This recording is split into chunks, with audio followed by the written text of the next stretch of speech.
shadow hiding from the light. Secrets buried in the coldest ground. We're digging deep where the truth is found. Daphne's case files, we're breaking the chain. Justice rising, no more pain. Evil's end, the final call. Behind the lies, we'll expose it all.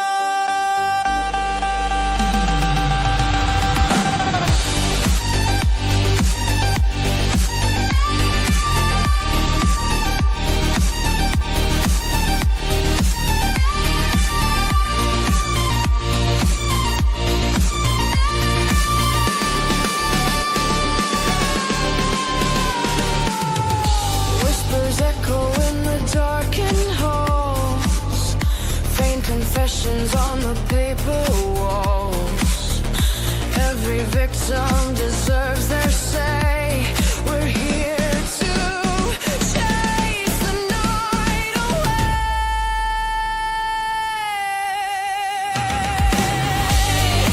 Daphne's case files, we're breaking the chain. Justice rising, no more pain. Evil's end, the final call. Behind the lies, we'll expose it all.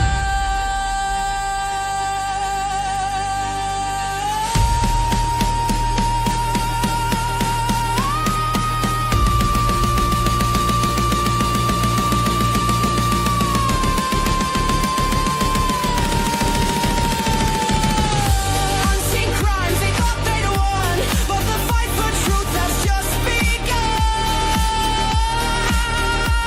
Every clue, every trace, bringing evil face to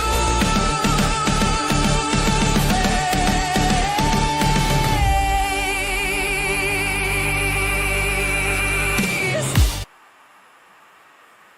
Hello and welcome back, everybody, to Daphne's Case Files. I hope everybody's having a wonderful day today. I will be going over the Jack and Lilly case today. I have some audio clips that I think you'd be very interested in.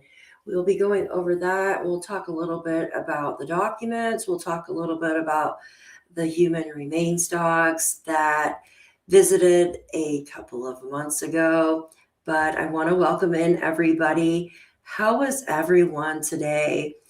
I hope everybody is staying warm. We're actually getting a little bit of a warm front, I guess you would call it. It's like 40 degrees, right? 45 degrees, I think it said. But the thing is, in the wintertime, we get these like blustering winds, and they're always like 20, 30, 40, sometimes 50 mile per hour winds. And it makes the wind chill like just unbelievable. Like it's unbearable. Even if you have your gloves and everything on, it's still so cold.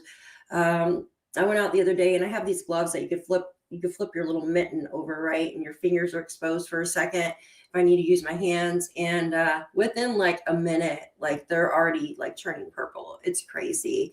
But I want to welcome in everybody. Thank you so much for being here. And I'd appreciate it if you would give a thumbs up to get started. And if you're not subscribed and you're just watching, please feel free to subscribe to this channel. We go over a lot of missing children's cases. We go over a lot of breaking news cases as well. Here after the Jack and Lilly case that we go over, I will be going over the Brianna Aguilera case. She was a 19-year-old Texas A&M student. It is said that she had unalived herself, but mom is debating that with one of the top lawyers, a lawyer that actually handled the P. Diddy case. And I know all of you know who that is. So, but I want to welcome in everybody to get started. Hi, Vicki Palmer. How are you? Good to see you. Jen, it is so good to see you. And I am sending prayers to you for your puppers. I hope your puppers ultrasound comes back Good. Nothing's going on, and Puppers is 100% okay. PICTOU Bub, hello. Another missing Tristan Dossett. I will have to look into that. Thank you so much for letting me know. I appreciate you. Linda B, hello. It's always good to see you. Lily, hello. Thank you for being here. RKB, I am in PA, Thursday, 50, crazy weather. Wow, I am your neighbor in New York State. Thank you for being here. Yes, it is absolutely crazy weather. Usually in December, it's not this cold, right? It's like we skipped over like that snow warm, like cold, warm, cold, warm, cold, warm to just like middle of January weather, right? This year, it's crazy. Hi, Vicky. Good to see you. Just the facts. Hi, good to see you. CM and Van, hello. It's always good to see you. Thank you for being here. Haley, hi. Thank you. I am feeling better. Thank you so much. Yeah, I had like this stomach thing going on, and then I had went out with my puppers, and there's ice everywhere. Like you shovel the driveway, and if you don't get all of it, it turns to ice. And when they plow the roads as well, they push it up. It's horrible. And if you don't shovel it all the way and just continue to drive over it, it turns into this thick ice. And when you're not paying attention, you're walking and running. I even had my boots on that are they're like the best for the snow. And sure enough, I went down and got my side and my back. So, but I've been lathering myself in some arthritis cream. I don't think I'm supposed to put it on my back, but it feels good. But thank you. I appreciate you. Hi, Miss Joyous. It's always good to see you. And I hope that everything is good with you where you live. Miss Joyce has been dealing with floods over in her area. So it has been crazy weather, you guys. Good evening. It's actually evening now here in New York. Happy Turtle, good to see you. Marlene, good to see you. Thank you. Damien, always good to see you. Thank you so much for being here. Shy, hello. Thank you. You're amazing. I appreciate you for being here. Holly Jolly, hello. Vicky, thank you. Horse Gone Wild, hello. So busy, I'm chasing my tail. Yes, I hear you. I'm always like that too. Monica, Cassandra, Artie Man, Donna, Christy, and Graham Tam, TJ's mom. Everybody, welcome in. Thank you so much. Hey, Justin, good to see you. I appreciate you for being here. Toshami, good to see you. Thank you so much. Love to all. Thank you. So I will be going over the Jack and Lilly case. This is Jack and Lilly. They have been missing since May 2nd, 2025. There hasn't been much development with their case as of now. And they're still missing, you guys. They're still missing. Where are Jack and Lilly? I believe some people might know. And like I always said this, there's 3 adults on the property, 3 children. 2 of those children go missing. They go missing. And there's been so many different stories that have been laid out since the beginning of this case.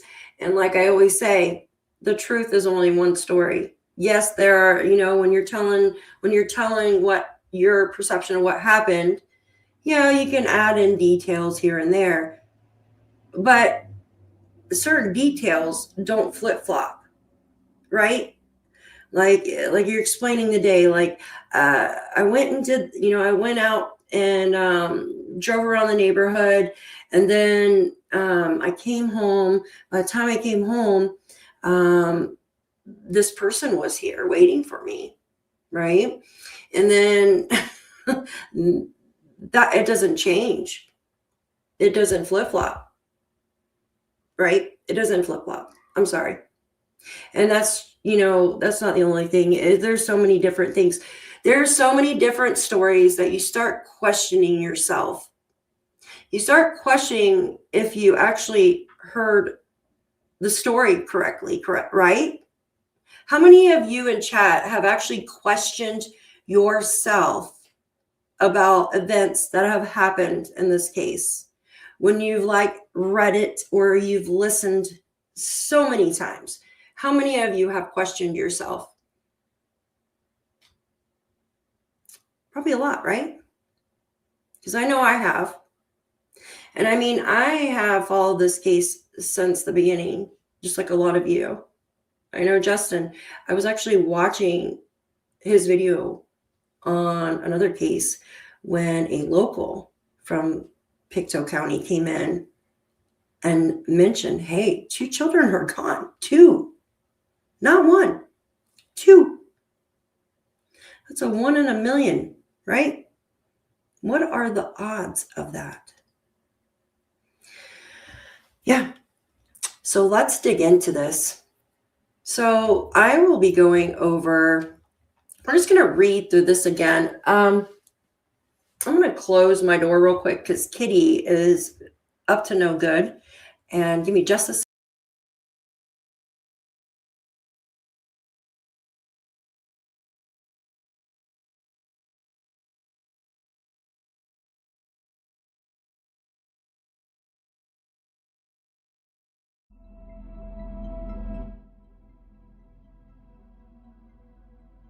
We want to add myself to stage. So I'm just going to go over this article briefly so we can be refreshed on the human remains dogs.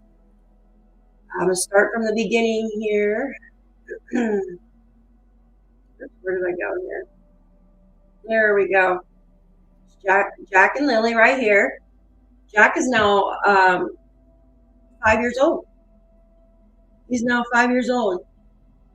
His birthday was celebrated without him. Just think about that for a minute. Lilly, 6. It says cadaver dogs did not find the remains last month of 2 young children who went missing more than 5 months ago. It's been over 7 months ago that they've been missing as of now.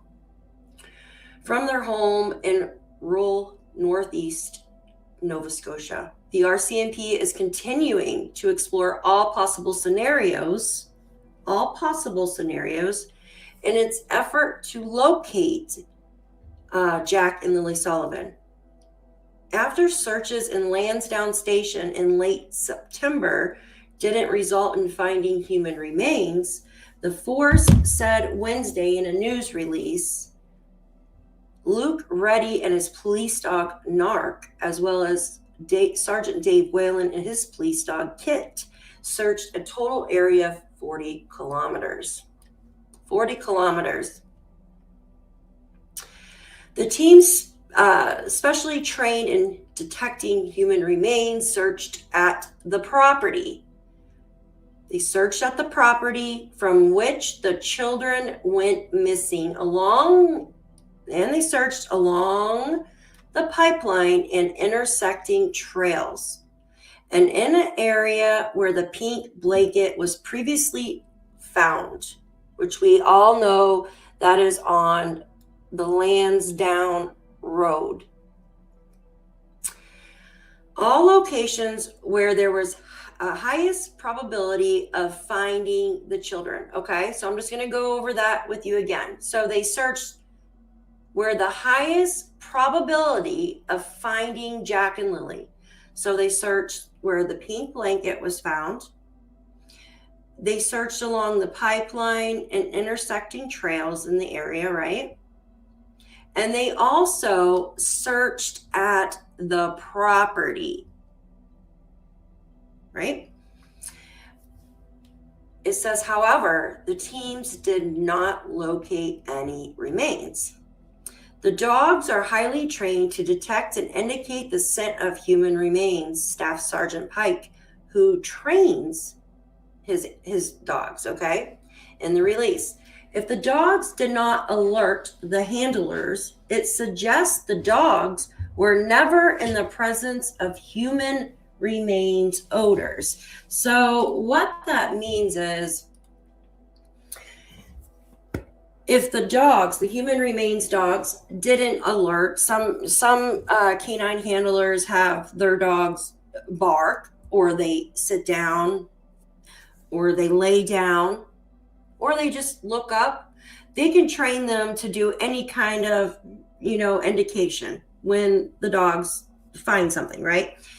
So they said that the dogs didn't indicate anything. And I know that the dogs definitely did search the home. Daniel even came out to explain that, yes, that they did. They searched inside. He said both dogs actually went in at the same time, which I kind of find that quite, what's my word that I like? What's my word? Weird. Hi, Kelly. Good to see you. Are you okay? Are you doing okay? I do not know, Arcadian Girl, if they searched the trailer. Yes, weird. That's my word. Thank you, Mallory. 68 thumbs up and 222 watching. Come on, guys. Let's get those thumbs up, please. Thumbs up, thumbs up, thumbs up. Thumbs up. Yep. Thumbs up, thumbs up, thumbs up. So they didn't probably give us like all the exact areas that were searched, but they did actually tell us a few, right? Hi, B and Flora. Good to see everybody. Thank you. So they go on to say that that does not definitely rule out the presence of remains in the areas that were searched. Pike said it means either the odor is there and couldn't be detected, or the odor isn't there. I'm going to read that over to you again. We're going to start from this one. We're going to start from there and then go down. If the human remains dogs did not alert their handlers, it suggests the dogs were never in the presence of human remains odor. That does not definitely rule out, right, the presence of remains in the areas that were searched, Pike said. He goes on to say it means either the odor is there and couldn't be detected, or the odor isn't there. But the dogs, it sounded like, did their best to, to actually search. He goes on to say, Mounties say investigators continue to access and follow up on information that has been gleaned from more than 860 tips received to date, 8,060 video files that have been reviewed, and forensic testing that continues. The probe has multiple prongs, said the release. Each piece of information, including the results from the search teams, helps inform our next steps. Staff Sergeant Rob McCannon, a major crime investigator, said in the release. With support from agencies across Canada, the investigative team is working to validate or eliminate leads and follow the evidence wherever it takes us. At this stage, and as we've said along, we're considering all possibilities. We'll keep going until we determine with certainty the circumstances of the children's disappearance and they're found. The children were reported missing by their mother, Malaya Brooks Murray, at 10:01 a.m. on May 2nd. And it goes on to say Malaya told police she believed the two children had wandered away from their home in Landsdowne, but she also wanted an Amber Alert. I'm just plugging that in because we remember she asked for an Amber Alert, right? It goes on to say that police arrived 26 minutes later. She called 911 at 10:01 a.m. Police arrived at 10:27 a.m. Searchers scoured the area around Landsdowne Station after the children vanished. Police dogs were employed early on that can pick up human scent, including that of recent remains. But last month marked the first time for the specialized human remains dogs to join the hunt for the missing children. Jack and Lily's family mobile home sits along a gravel road surrounded by dense woods. The house also has a back patio with a sliding glass door, which is most likely how the children got out that morning. But it's virtually silent, right? Court documents investigators used to obtain search warrants in the case indicate the last time children were seen outside their home was on May 1st, which was the Thursday, when they were captured by video surveillance at a local Dollarama store with Malaya and Daniel and Meadow. RCMP conducted at least 4 polygraphs during their investigation. The first 2 were on May 12th with Daniel and Malaya, and Daniel's indicated he was truthful, as did the test for Malaya. She was found truthful when answering specific questions. So his just says that Daniel, so this is the way they word things. Just say he was telling the truth or she was telling the truth, right? It says he was found that he was truthful, right? Indicated he was truthful. And hers, it says she was found truthful when answering specific questions. It goes on to say on June 10th, the children's step-grandmother, Janie McKenzie, underwent a polygraph examination, but other documents note that her physiology was not suitable for analysis and an opinion on the polygraph examination was not rendered. The children's biological father, Cody, underwent a polygraph on June 12th, and he passed the examination with his answers to be truthful. Isn't it strange to you guys that it says Cody passed, but the other ones didn't? Like, I don't know. It says they were truthful when answering specific questions. And then on Daniel's, it says it believes he was truthful. Isn't that weird? Why won't they just say they passed? Well, like, why didn't you just say they passed? Right? Let me see. Hold on. I'm reading your alls. I believe Malaya is lying and lying badly. She copies everyone else's feelings in her text that day to a friend of hers. Yeah, I know that's. Let's see. I was trying to find that comment. I can't. Thank you for being here, you guys. So those specific questions could have been are you a female or yeah. So they start off with basic questions, like to get your baseline.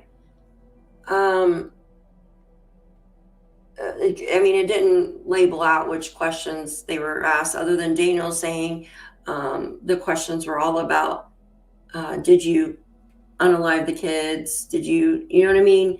Stuff like that. There was something fishy about Durwood and his son. He denied them being at his house the day before. Yet neighbors said they saw him. Yes. Yeah, neighbors said they saw him. Durwood being all over.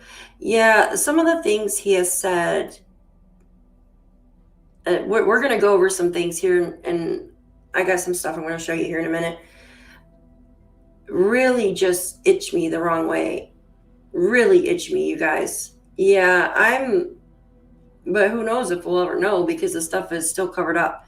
Hi, Joyce. Good to see you. Good to see you all. Thank you for being here.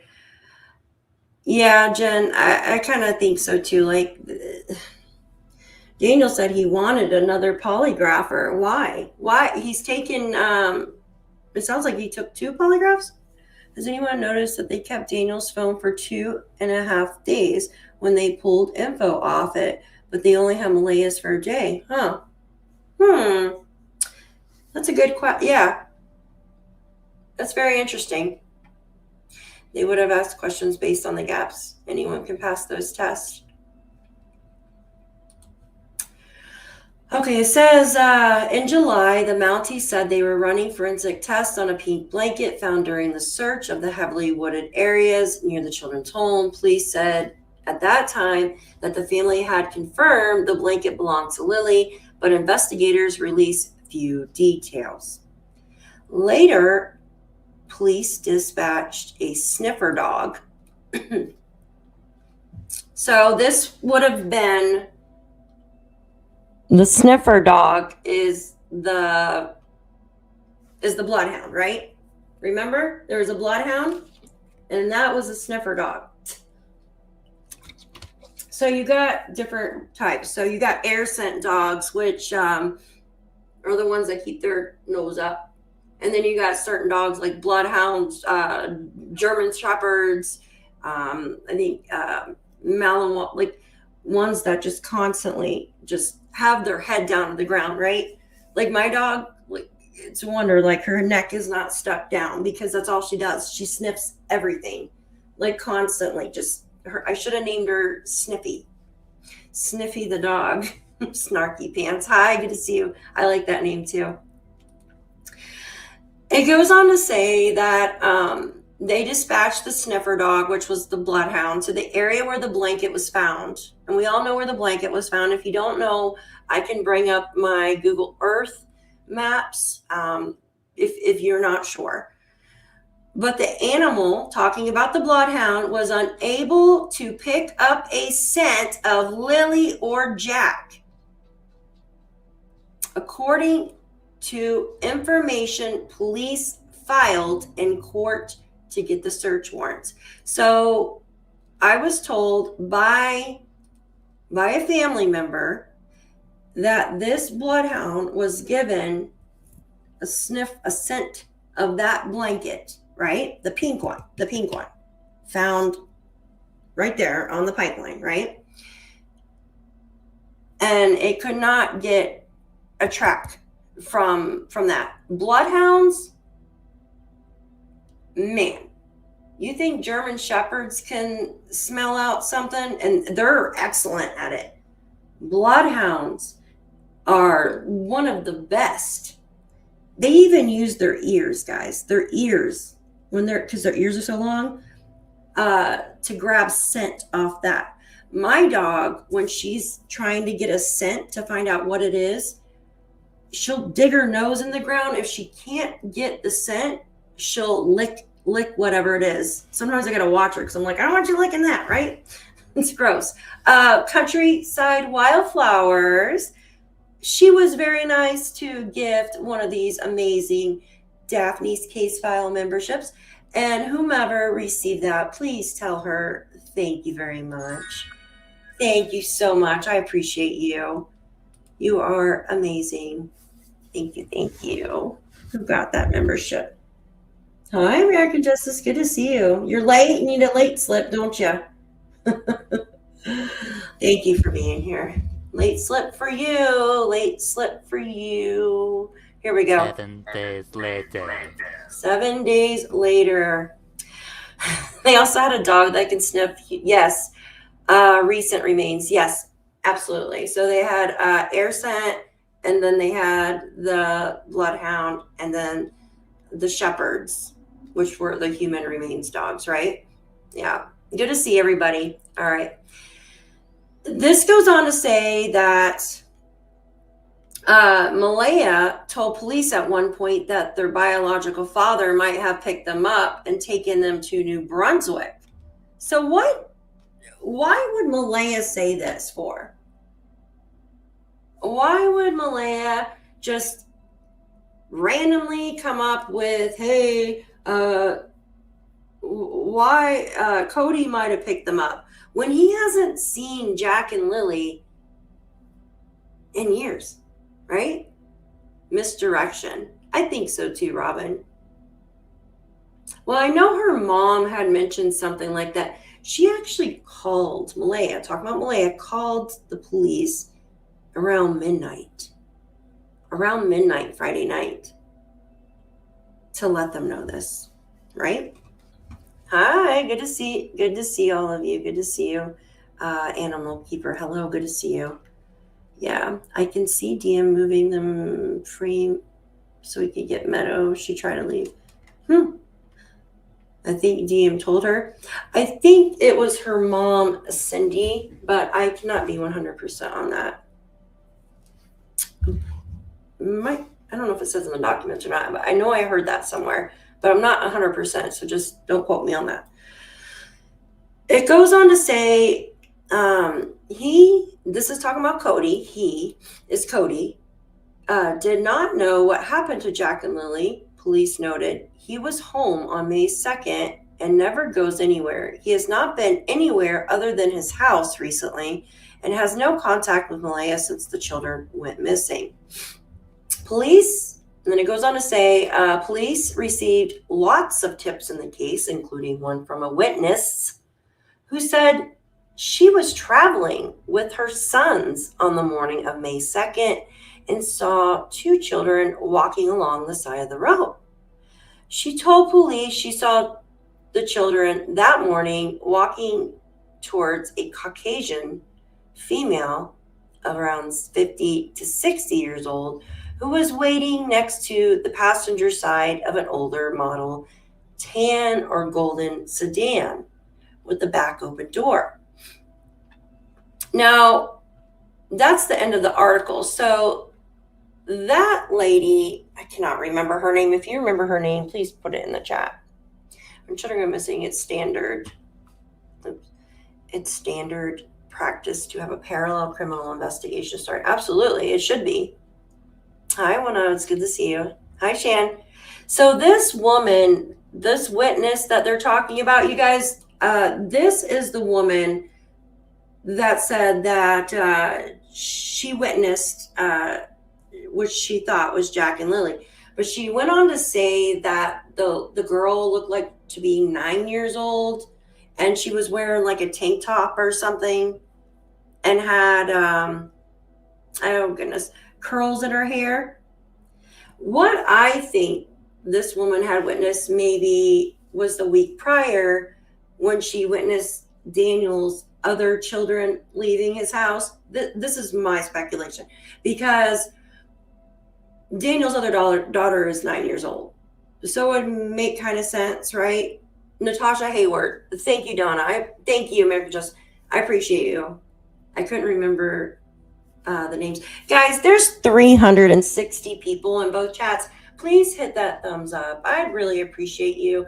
And subscribe to the channel if you are not. We will be going over the Brianna Aguilera case. I have spoken to a friend of the family that actually lives right across the street from where Brianna lost her life. I'm just going to say it like that. Okay, guys. Hi, Robin. Yes. Yeah, I agree. So that's a good article. I think that article should be saved in everybody's notes, in my opinion, if you're following the case like I am, because it gives you points to where the dog searched. It tells you about the dog used to find the pink, or to get a scent from the pink blanket to where the children were, right? Yes, 75 thumbs up and 364 in here. Guys, hit that thumbs up. Come on, hit the thumbs up. I'm gonna start singing if you guys don't hit the thumbs up. I'm gonna start singing. Seriously, you're not gonna like that. You definitely won't like that. Yeah, and share for extra credits. Oh, hold on. You can share it. Your document, you said? Thanks, guys. Thank you. 141. Thank you. Let's get to 200 thumbs ups, guys. Thank you. So I'm sharing with you a video. We're going to go back in time a little bit, right? I think that when you're following any case, it is good to revisit earlier documents and stuff like that, earlier videos, earlier documents. It's always good to go back in time. Number one, because when we listen to something or read something, we always kind of like forget right? You get busy, you forget, and every time I go back to anything, I'm like, oh my God, I didn't hear that, or I didn't see that. And there is this one clip in this video where Grandma Belinda speaks about this blue blanket. Now, these clips happened around June. So you remember when Durwood first came out and Belinda first started talking to Sonny, like into May, June? This is how early these clips are. And I find them very important because of what certain items that were found and stuff. Now, I do know for a fact that the blanket, the bath mat, and the shirt were given to the RCMP, and they have not spoke about that as of yet. Just those items as of yet, from what I've seen. I haven't seen any article or anybody come out and talk about that. Now, I know that they were contaminated to some sort because there's some people who had touched some of the stuff, but Major Crimes does have it, from my understanding. Hi, Briannica. Thank you so much for becoming a new member of Daphne's Case Files. We appreciate you and love having you here today. Thank you. Thank you so much. And I want to say thank you to Miss Snarky Pants, or Mr. Snarky Pants, for the $4.99 super sticker. Thank you so much. And you are amazing for being here. Thank you. Thank you. I gotta get some new sounds. I don't like these weird little sounds. These weird little noises I got here. Is it true was seen about 30 kilometers away from his place at a gas station getting gas? I'm not sure. One note. I haven't heard anything about that, hon. I am not sure. Where did you see that? Robin says, I'm putting up the Christmas tree but listening in. Hubby will cry like a baby if he doesn't get a stupid tree. Hey, Robin, will you come put mine up too for my living room when you're done? I'm just joking. No, I completely understand, hon. I completely understand. Like, I don't mind putting the tree up. I just don't like taking it down, right? Yeah, Jen, you're fine. You're fine. Hi, Diesel Weasel. Good to see you. Hi. All right, so we're going to go over this. We are going to go over this video here, right? 90% sure that what I was telling you was correct. Right. So this is a lot of these are off Sunny's channel. So I want to give her credit for doing a lot of these interviews, right?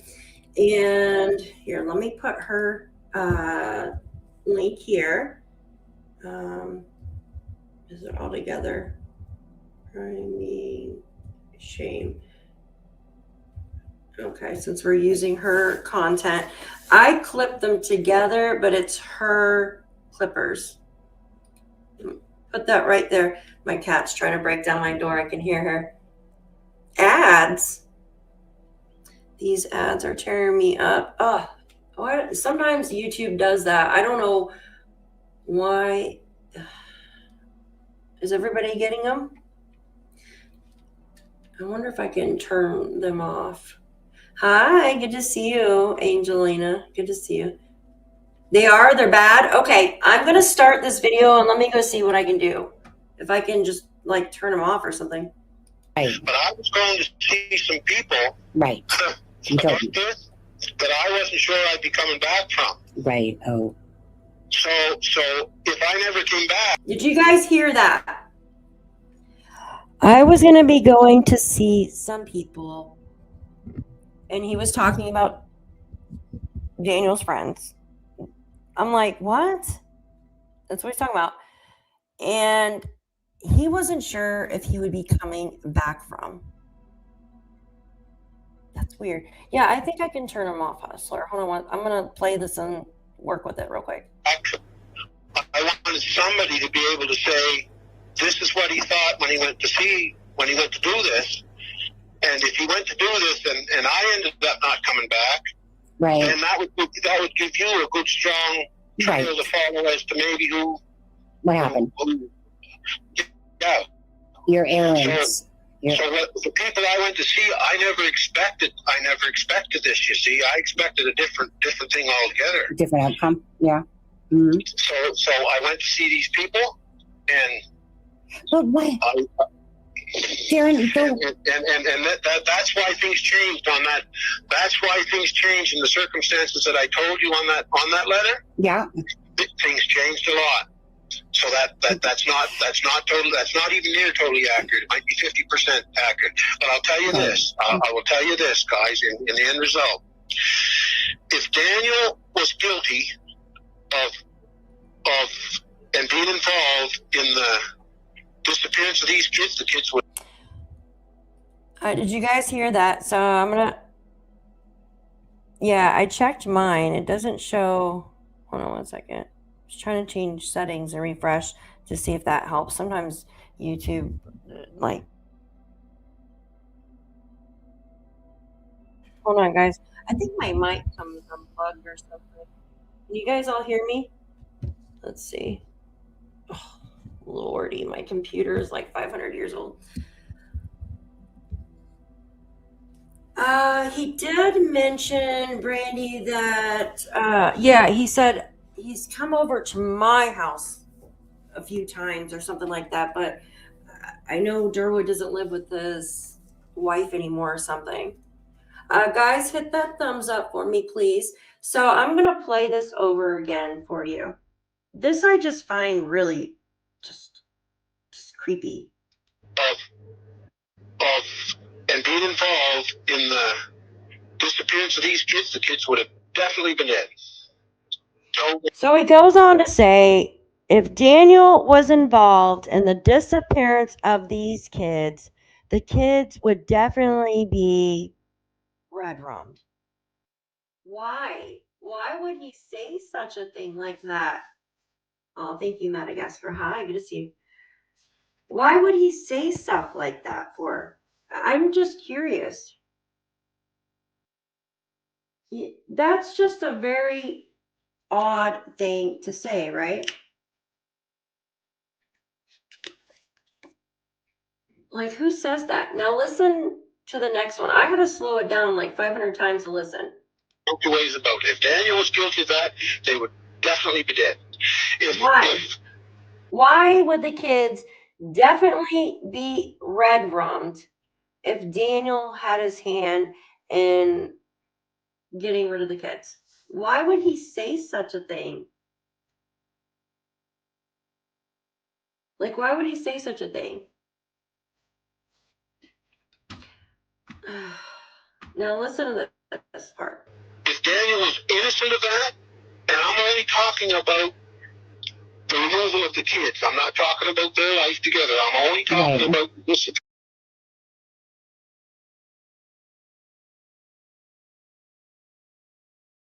Of the kids, okay? And this, if Daniel had no direct involvement with the disappearance of the kids, then I knew the kids were going to be alive. Right.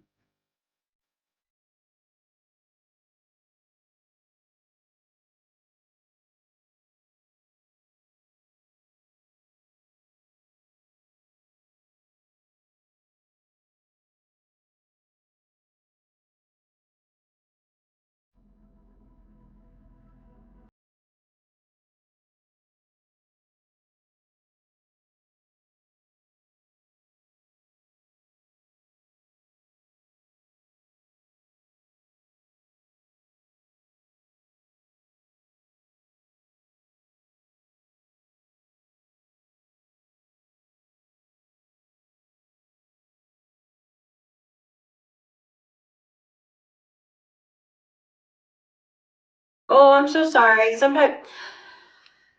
Oh my. How about now? Can you hear me now? No, it's okay. Can you hear me? It's my computer.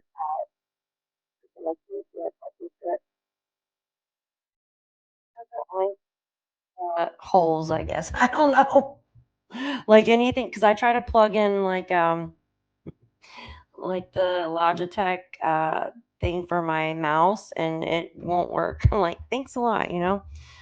Hi, Hulu. Good to see you. Madagascar. I like that. Yeah. Well, the mic is fine. It's just the plug. I gotta get a bar for it. Yeah. But the thing is, guys, when Durwood was talking, he was relaying exactly what Janie was telling him, because he says at one point, I'm sitting here next to my friends. And then in another, well, you'll hear it in the clips here in a minute. He says he has it all documented. She is actually texting him. And that's why I find strange. Ooh. Sorry about that. I didn't know my phone was on. All right. What you said. Malaya was not going to have the kids killed or seriously harmed. Okay, and at the beginning of this, and even this morning, I wasn't sure about Daniel, because what they feared we could have protected her from right off the bat would be no problem to protect her what she was scared of. And I believe if she would have done it that way, and she wanted to separate and walk out, she could have walked out with her kids. She could have walked out peacefully. We could have drove her and take her to, like some of my relatives have a good life, and we could have parked her in there, and some of us would have protected her and watched out for her, and her people would have protected her, helped her financially, would have helped her with the kids, and we could have brought her right along back into a life where she wouldn't have to be scared and she'd be protected. As I've explained, I couldn't get her there. I couldn't do that. And because you didn't try to get her there. Patty asked, he says this, I'm not making this up. I did not misunderstand what he said. He said that his cousin Patty, which is Malaya's grandmother on Malaya's mother's side, asked Darren, I think Jack is being abused. So she said, this is his words. He says, why do you think this? Because every time he's here, he's getting banged up, bruises, bruises and everything, scrapes, bruises, whatever. She says he doesn't get along with Daniel.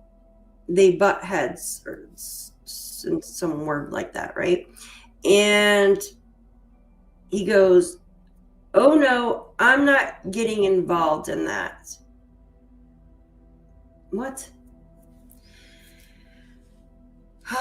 Yes, we will need to hear the fucking recorded call with him and Patty. I agree. That would be very interesting. And some of it was time, because don't forget, I had to judge my relatives just the same as I had to judge Daniel's family. And when I judged it, I looked at my relatives, who I know a little better than Daniel's family, quite a bit better, and the characteristics of them. And so it struck me, it took me a long time, because Malaya shut down, you see. Actually, the Mackenzies and Daniel and another person on that side Logan never shut down on me. She gave me information and helped me. And I helped her, because we were helping each other to try to figure these kids out. Logan wanted these kids brutal. I mean, she's still trying to get Meadow. Thank you so much. Thank you so much, of course. So, Darren, like I said, people know exactly who are. Your name is Darren Geddes on there. So my thing is this. If you're 1,000% and this person has told you, why is the RCMP, why is this case not been solved in RCMP and the $150,000 put up? So like that doesn't... Because I think the RCMP are centered on one person, and I think they're centered on the wrong person. And they need two bodies to charge this person, and they can't find two bodies. Okay. Lauren wants to ask you a question. Listen, my friend is looking at me right now. She wants me to be done with this, and I told her I was going to have one more little go with it. My friend is looking at me now. She wants me to be done with this. That friend is Janie. Because she relayed to him, they had a conversation. I'm trying to put Sunny's name in here. Thought I had it up here, but I guess I clicked. There we go. Give me 1 second, guys. Computer doesn't want to work. There we go. All right. My friend is looking at me now. My friend, as in Janie, yes, because he even says like she's sitting next to him, and then he says that she's texting him and everything. His friend, his source, absolutely. Is here to let you guys, to inform you guys. Right? So I'm actually Here, let me rewind a little bit. To inform you guys. So she was talking through Durwood. now. She wants me to be done with this, and I told her I was going to have one more little go with this here to let you guys, to inform you guys. So I'm actually so thankful that I know what I know, and I'm actually so thankful that there's nothing else I can do. I can't bring those kids back here. I can't dictate who Meadow goes with. So I'm just relieved to have it off my back that was supposed to have killed his 2 kids, and that's all I heard. So it was just by fluke, and if Daniel's listening, he can tell you this is the truth. Oh, by the way, people, I never worked with Daniel. I never said I worked with Daniel. My youngest son worked with Daniel up at the mill. Okay, thank you. Okay, Thank you. That's how the relationship come around. Okay, thank you. And I hadn't seen Daniel in a couple of years, but then right out of the blue, I'm hearing about this guy that killed his kids. His name was Daniel, in Landsdowne. And then I heard something, I don't know where I heard it, but what I knew at that time was that there was a black SUV supposedly suspiciously involved. Daniel, he'll tell you this, was with another fellow, I won't mention that guy's name, and a lady that was driving. And apparently, like, they were worried about Daniel's friends and that were staying away from him because they didn't want to get involved. Yeah, he's talking about the black SUV. So, yeah, I'll play it again. Yeah, because he's still talking about that right here. Hold on. Remember, there was 2 black SUVs that morning, right? It's on dispatch. The CRV and the Kia Sportage. Daniel, he'll tell you this, but what I knew at that time was that there was a black SUV supposedly suspiciously involved.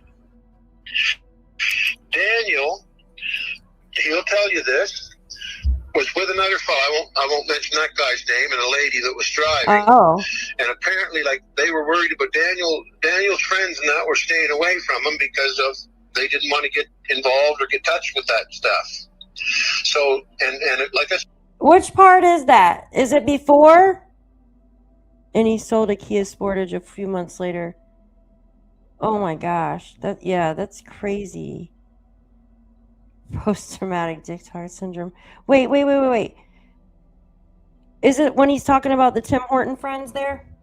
Is that the clip? Hold on. All right, let me just rewind it back to here. All right. truth.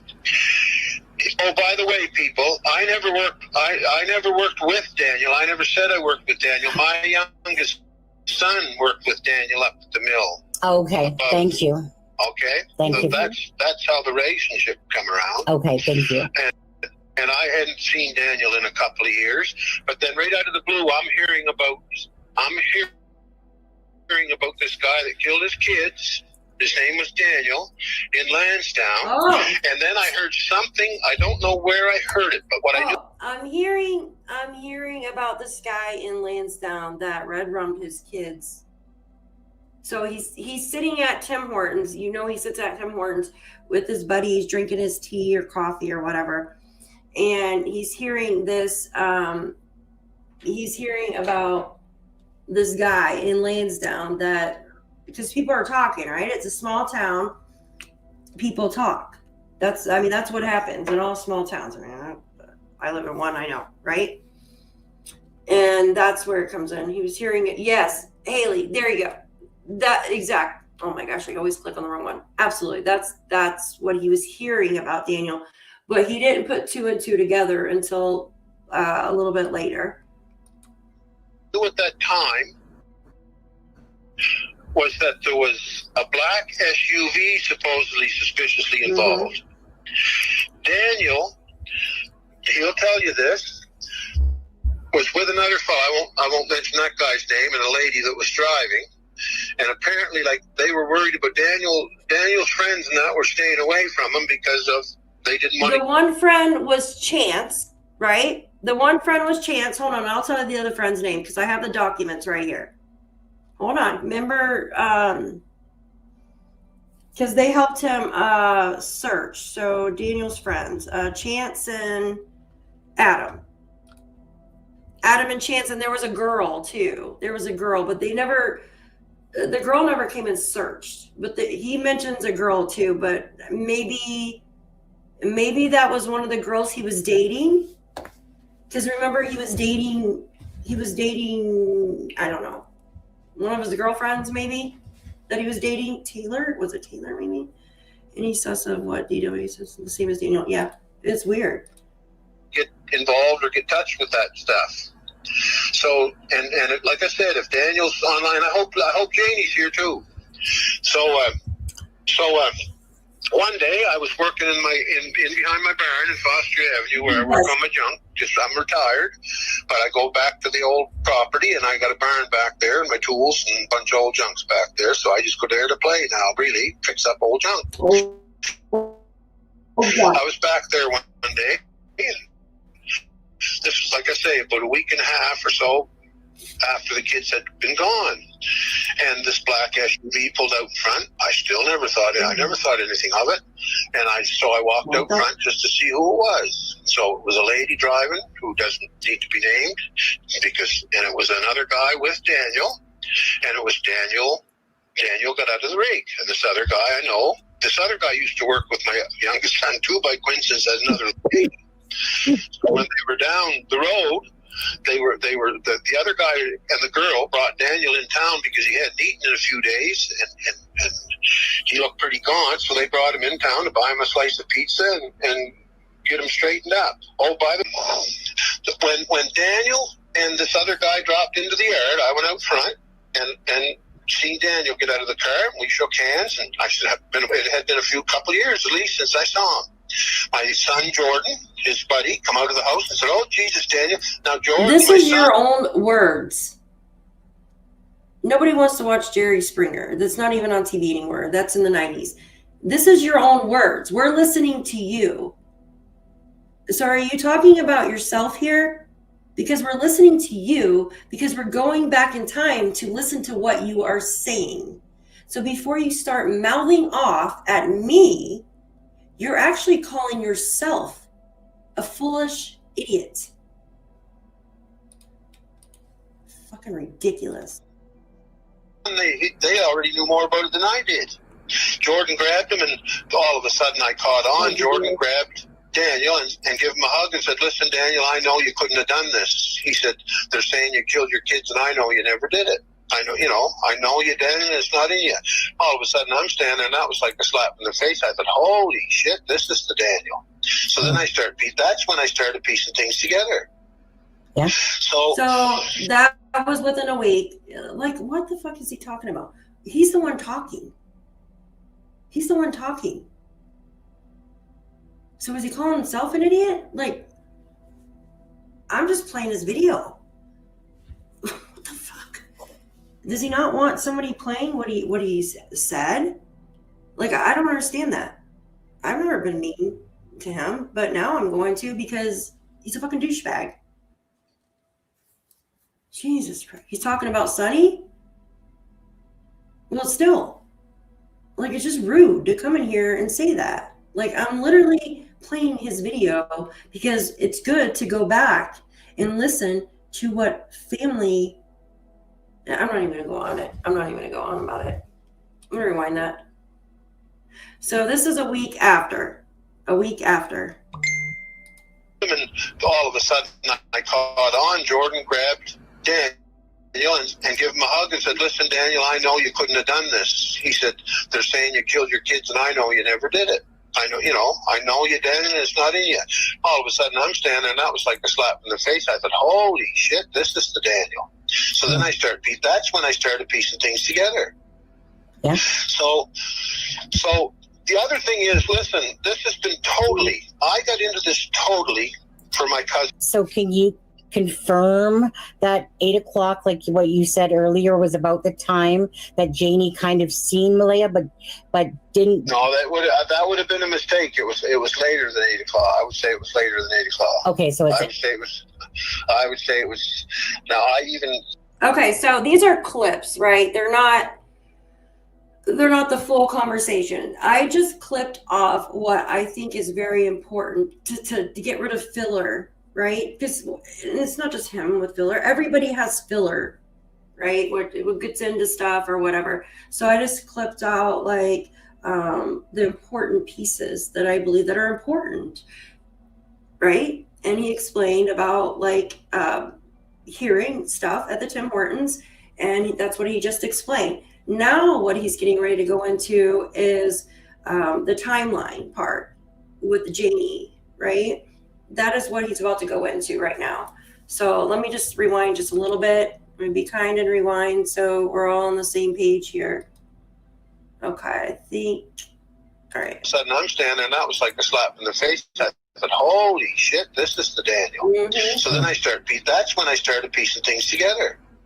Yeah. So the other thing is, listen, this has been totally, I got into this totally for my cousin. So can you confirm that 8 o'clock, like what you said earlier, was about the time that Janie kind of seen Malaya, but didn't? No, that would have been a mistake. It was later than 8 o'clock. I would say it was later than 8 o'clock. Okay, so it's I would say it was. Now I even said to Janie, I remember confirming to her. So I said, so Janie, it was around 8:45. You figure? You're sure? And she said something like, no, it was 5 or 10 after 9. Okay, only because that they were. So I'm going to say my rendition of what I understand, what Janie told me. Janie, her dog started barking, and she knew the kids were out in the yard, and she knew Malaya was taking them. She knew Malaya took them out the back. She could hear them walking, took them out the back door, outside the fence, onto the driveway. And where the boot pit came from, that driveway's harder than nails. But the night before, Janie, there was a pothole and a little ditch on the far side of the driveway, and Janie herself was out with the shovel the night before, filling that little ditch and pothole in, and it was raining the night before, and the gravel and it's muddy gravel. It's not really good clean stone in that, and it was wet, and that's why the little one boot print got sunk in the mud. All right, did you guys all hear about what he was talking about with the timeline? Did you guys hear that? He's probably in the other chat. I don't know. I didn't block him, but I'm not gonna be called an idiot for. Jennifer, thank you so much. Oh, results are in. I don't understand. I put my phone on. She says, results are in for my baby. We'll post in chat. Oh my gosh, yes. I hope they are good. And thank you so much for being a member for 2 months, Jen. We appreciate you for being here and being an amazing mod of mine. Thank you. You're awesome. Thank you so much. Thank you. You are amazing. I am going to be looking in chat for that. Guys, if I didn't see you when you came in, I want to say thank you. Yes, Cheryl, absolutely. If you know something, say something. Bring Jack and Lilly home. Please bring them home. We need a Christmas miracle. Absolutely. Absolutely. Absolutely. Now it's a shovel. What happened to the rake? Yeah. Well, the thing is, Durwood just tell the truth. That is rate told behind bars. He does not. Yeah, I've never heard that he drinks. Yeah. It's a skin condition on his nose. So my grandfather had the same thing. My grandfather he's no longer alive, but he had the same thing with his nose. And he was a drinker, like when he was in the Air Force, but he stopped, like he didn't, you know what I mean? But his nose, he had the same thing. And his father, actually, my great grandfather had a very large nose too, like skin cancer and stuff on it. He could, yeah, he could have been. Absolutely, darling. Absolutely. Mm-hmm. All right. So he just got done speaking about the timeline, right? No cancer in pancreas. Oh, here, Jen's got an update on her puppy. I want to look real quick. No cancer in pancreas or stomach. That's good. They want to do blood work tomorrow for lymphoma. Oh, the doc is very optimistic that it is not lymphoma since he is, oh my gosh, this made me so bad, since he is much better today than yesterday with fluids. Oh, thank God. Thank God. And they've made sure it's like nothing like he ate or anything. Oh, please keep me updated, Jen. Please. I'm so glad that it's not that. Thank the Lord. Oh, I bet the bricks came falling off your shoulders, right? After hearing that. Oh, my grandfather had it too, but he was 104 and not a drinker. Yeah. Yeah, it just, some people, rhino lymphoma is the name of his condition. Thank you. Yeah, that's good news. That is good news. Yay. Yes. A bad case of pancreatitis. Oh, poor puppers have stomach. I wonder if Yester would to go through a door. He'd try walking through a solid door. Yeah, I know. That's a big relief. Might have to do bland diet or I don't know what you're. Well, here, I'll email you. We could talk about it if you want. All right. So he just got done explaining the timeline. I'm just going to go back just a little bit. Hold on. Kids were out in the yard and she knew Malaya was taking them. She knew Malaya. Hold on. It was around 8:45, you figure? You're sure? No, come on. The other thing is, I even said to Janie, I remember confirming to her, so I said, so Janie, it was around 8:45, you figure? You're sure? And she said something like, no, it was 5 or 10 after 9. Okay, only because that they were in the, I'm going to say my rendition of what I understand, what Janie told me. Janie, her dog started barking, and she knew the kids were out in the yard, and she knew Malaya was taking them. She knew Malaya took them out the back. She could hear them walking, took them out the back door, outside the fence, onto the driveway, and where the boot pit came from, that driveway's harder than nails. But the night before, Janie, there was a pothole and a little ditch on the far side of the driveway, and Janie herself was out with the shovel the night before, filling that little ditch and pothole in, and it was raining the night before, and the gravel and it's muddy gravel. It's not really good clean stone and that, and it was wet, and that's why the little one boot print got sunk in the mud right at the edge where she was fixing the driveway a little bit. And she showed me it, told me all about it, pointed it out, showed me it, and so she said that's when she came out. She said she knew. I mean, she heard the kids. She knew the kids were supposed to be there, and she came up to Malaya, and Malaya was standing there with Meadow on her arm, looking at the phone. And Janie looked at Malaya and said, "Well, where's the kids?" Because she knew the kids were there. She just heard the kids. Where's the kids? And Malaya sort of looked stunned, and then just wait. And the next comment she meant was, "Let me see if I get this active." Okay, right, how long have they been? Right there tells you that he was speaking to her. She was texting him at this point. She was texting him at this point. So he's not making this up. Janie was actually texting Darren at this point. The other part, he was sitting next to her. Because he even says that. He says, I'm just waiting for her to respond on this one. Well, where's the kids? Oh, she said they're in the woods. Malaya said to Janie, they're in the woods. Now, Janie can swears to this. It's all documented. Right. They're in the woods. Well, how long were they gone? 20 minutes, she said. So there's where then Daniel came running out. Now there's a little mix up here in Daniel's memory and mine. I don't know whether he was sleepy or I got the idea, but I checked with Janie two times on this so I could get it right in my head.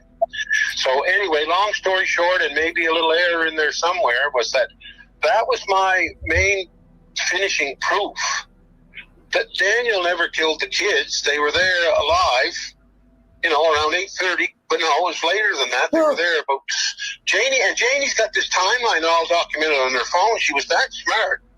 Ron, her son, brother, had called her at 6:10, and she got that call on her phone. She called him back like about 6:20 or so. She was halfway awake, and when she come out of the trailer, she checked her phone, and she got the time of that. Really pissed me off. Okay, today what really got me going when Daniel told me. Now I'm telling you what Daniel testified to himself. He testified to it in the interviews, and he testified to it directly to me numerous times. He testified to it to Logan. Mm-hmm. He testified to it to everybody. Daniel's claim was that on the morning this happened, he got up, realizing the kids were gone. He went outside. Him and Malaya went outside, and Malaya was kind of stunned and looking guilty. And Daniel said, "Well, where's the kids?" And she said, "They're gone." And he said, "Well, where are they gone? Where are the kids?" What do you mean they're gone? And how long have they been gone? And she said, 20 minutes. 20 minutes again. First he said, like, where are they? And she said she thought they were in the woods. So Daniel, in the 30 seconds he talked about the first that he was in the woods, and everybody said, "Oh, Jesus, how would he go all around the country in 30 seconds?" Okay, this clip here, he's about to tell you what happened. Yeah, it's not in there.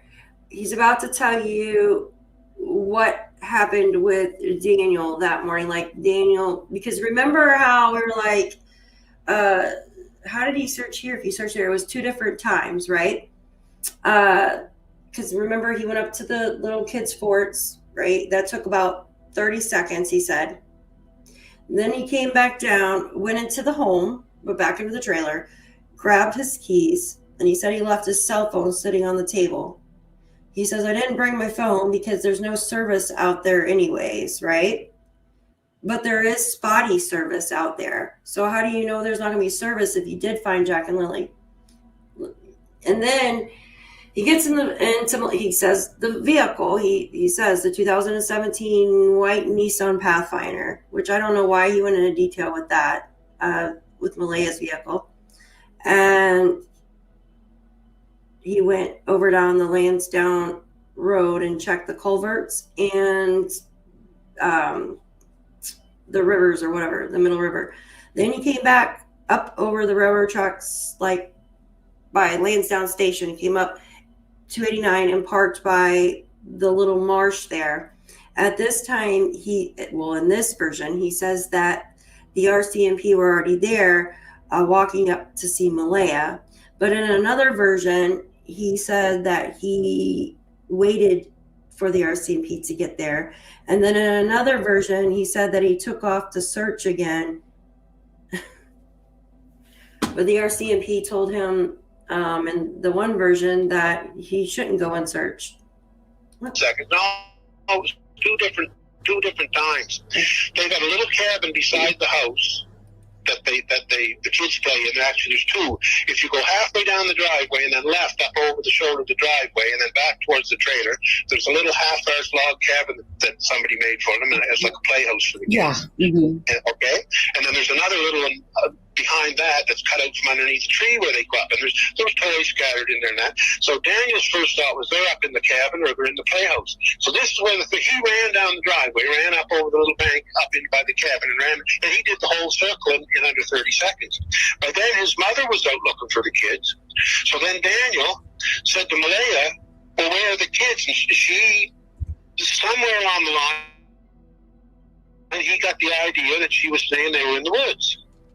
So he grabbed the truck, having already looked at the edge of the property there where the cabin that was, and his mother was there. So his mother headed up through the woods by foot over to the other roads, over to the intersection of the other 2 roads, because the blueprint they found was right on the edge of the bank, and it looked like it was pointing up over the side of the it looked like it was heading up over the bank into the woods. So his mother went searching for the kids up in the woods by foot, while Daniel grabbed his van. So the blueprint that he's talking about there, right? The one blueprint that he's speaking of right here in this clip is the one blueprint that the dogs did get a scent from. I was told that by family, that they did get a scent from that, and the scent in the driveway, right? So that's the boot print. The boot print was facing, well, this is what we were told, one boot print. Janie even says it in her news thing, right? Her news interview, the one boot print facing the kids' cabins. Or truck, and went out the driveway and then circled around the roads, and his mother went right through, and they pretty well met over on the other side. So then that wasn't, it was two searches, the 30-second search by foot first by Daniel, and then it was into the woods, right? So by the time Daniel gets back, the Mountie said, now the story, and this is true because my sources verify even this conversation. When Daniel got back after the 30-second search, Malaya looked at him kind of stunned and said, well, should I call the cops? And Dan's exact words were, yes, call the fucking cops. That was his exact words. She called the cops. I just want to pause it right there, because if you remember, and Daniel's sit-down interview with the, I think it was Globe and Mail. Remember when he sat down? Everybody remembers that interview, right? Where he sat down, and had a interview with the one lady. This is the only one where he's sitting down, other than with DT. It was earlier on, like around July or something like that. He said that he told Malaya just to wait a minute before you call the police. You guys remember that, right? Yes, thank you. So, geez, guys, hold on. That's what he's talking about. Daniel took his truck and went looking around the roads for the kids because he had already checked beside the place. His mother was heading up through the woods following this direction of this track, and she was going by foot through the woods, searching through the woods. And by the time Daniel... Did you guys catch that? It was a truck. Daniel took his truck or van. Daniel took his truck or van. Did you guys hear that? But we know now that it was a 2017. Yeah, you got that, Joyce? Nissan. He even said the color of it. So where would Darren get where would Darren get the truck or van from? I'm just curious. PICTOU, Bub. So this is Darren Geddes. He is a third cousin to Malaya Brooks, the mother of Jack and Lilly. And he was asked by Malaya's grandmother, from what he's told us, that, which is Patty, on the mom's side, asked Darren, I believe it was a few weeks prior, but I could be mistaken, to go and try to get Malaya and Jack and Lilly out of the home, and Meadow probably as well, because of the fact that she witnessed Jack being banged up. So that's who he is. He is third cousin to Malaya. Golden Star, thank you so much for becoming a member of Daphne's Case Files. We are so happy to have you here with us, and thank you so much for being a part of our family. Thank you. Thank you very much. Thank you. It's good to see you as well, Golden. And welcome in, everybody, guys. I appreciate you all for hanging out with me today. Everyone, thank you. It's always so good to see all of you. It's very good to see all of you guys. Okay. Let me, I'm just going to rewind it back to the van. Okay, let's see. Is it right here? There we go. Like it was heading up over the bank into the woods. So his mother went searching for the kids up in the woods by foot, while Daniel grabbed his van or truck and went out the driveway and then circled around the roads, and his mother went right through, and they pretty well met over on the other side. So then that wasn't, it was two searches. Sorry, I kept pausing it. How did they meet on the other side? So I'm asking an honest question here, because how did Daniel and Janie meet on the other side? Because this was one story as well. Or maybe I'm just confused at this part. I'm trying to get this straight. So Janie told us that she went up towards the kids in the cabin. She said at this time that she met Daniel, right? So I'm going to start from the beginning. Janie comes out of her RV. We never were told why. We were told at one point because she heard Daniel screaming, but then it changed to she heard Daniel screaming. So, but she thought he was screaming for Jack because Jack was getting into things, because he liked to get into things, right? But then we heard the story of I think maybe Daniel said that his mom came out because she heard me screaming. That was early on. I think I have that in a text. I'll have to find it. Anyway, so Janie comes out. She sees Malaya standing there with Meadow on her hip, and she goes, "What's going on?" Malaya says, "Jack and Lilly are missing." Janie says, "For how long?" Malaya responds, 20 minutes. Janie says she proceeds back into her RV to get on her boots and her jacket. And she doesn't bring her phone either. I think she said she left her phone there. She said that she goes up into the woods towards the kids' forts, right? To the old road after that. She said she then met Daniel up there, and Daniel goes, "Do you want to come search with me?" She goes, "No, I'm going to search this way." So at that point, Daniel was still up there when this would have been around the 30 seconds, right? When he went up to search the kids' cabins. Now, before I confuse you anymore, this would have been the time when Daniel said that the 30 seconds he went up in the woods. So Janie must have met him up there, and he said he was going to search for the children, and Janie was going to search that way. Janie says she continued to search down the old road, went around back to the 289. You could see it on the map where it cuts through, and comes back up the 289. And by the time, before she got there, she can hear the police, the RCMP in the distance, right? Before she got back home.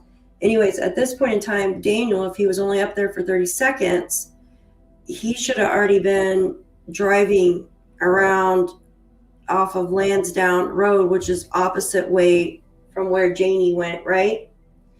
And so how would he have met mom again? Like, it's just kind of confusing.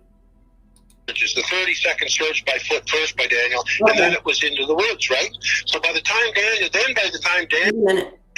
up over the side of the it looked like he was heading up over the bank into the woods. Mm-hmm. So his mother went searching for the kids up in the woods by foot, while Daniel grabbed his van or truck and went out the driveway and then circled around the roads, and his mother went right through, and they pretty well met over the other side.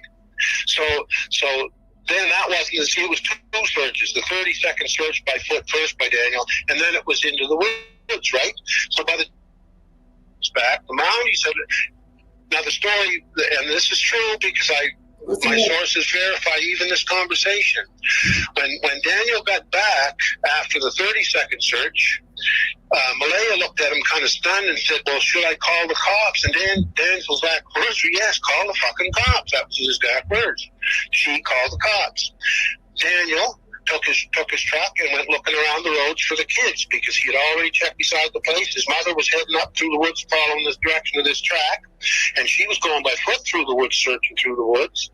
And by the time Daniel came back, the Mounties were very close. By the time Daniel, and I even checked the timeline 3 or 4 different ways. It was 16 minutes later from the time that Malaya called the cops that the Mounties landed. So this is how I'm going to pause it right there. So remember in the beginning, it was like the 16. Yeah, I remember that. The Hustler. Yeah, I have that too, that screenshot of that. Remember, I know it's a mindfuck. It's crazy trying to keep everything together. Yeah, I don't know, Brian. I don't know.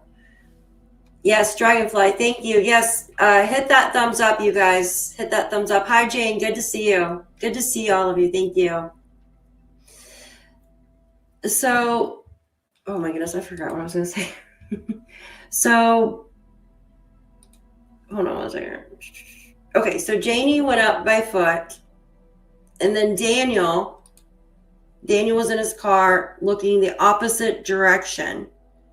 We were told that, remember, there was a couple different ones that RCMP, he had to wait for RCMP on one of them.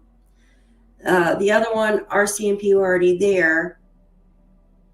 And then the RCMP were already there. The RCMP, he had to wait for the RCMP there. And then the other one was when he got back, because the RCMP, he said he went and searched again on foot.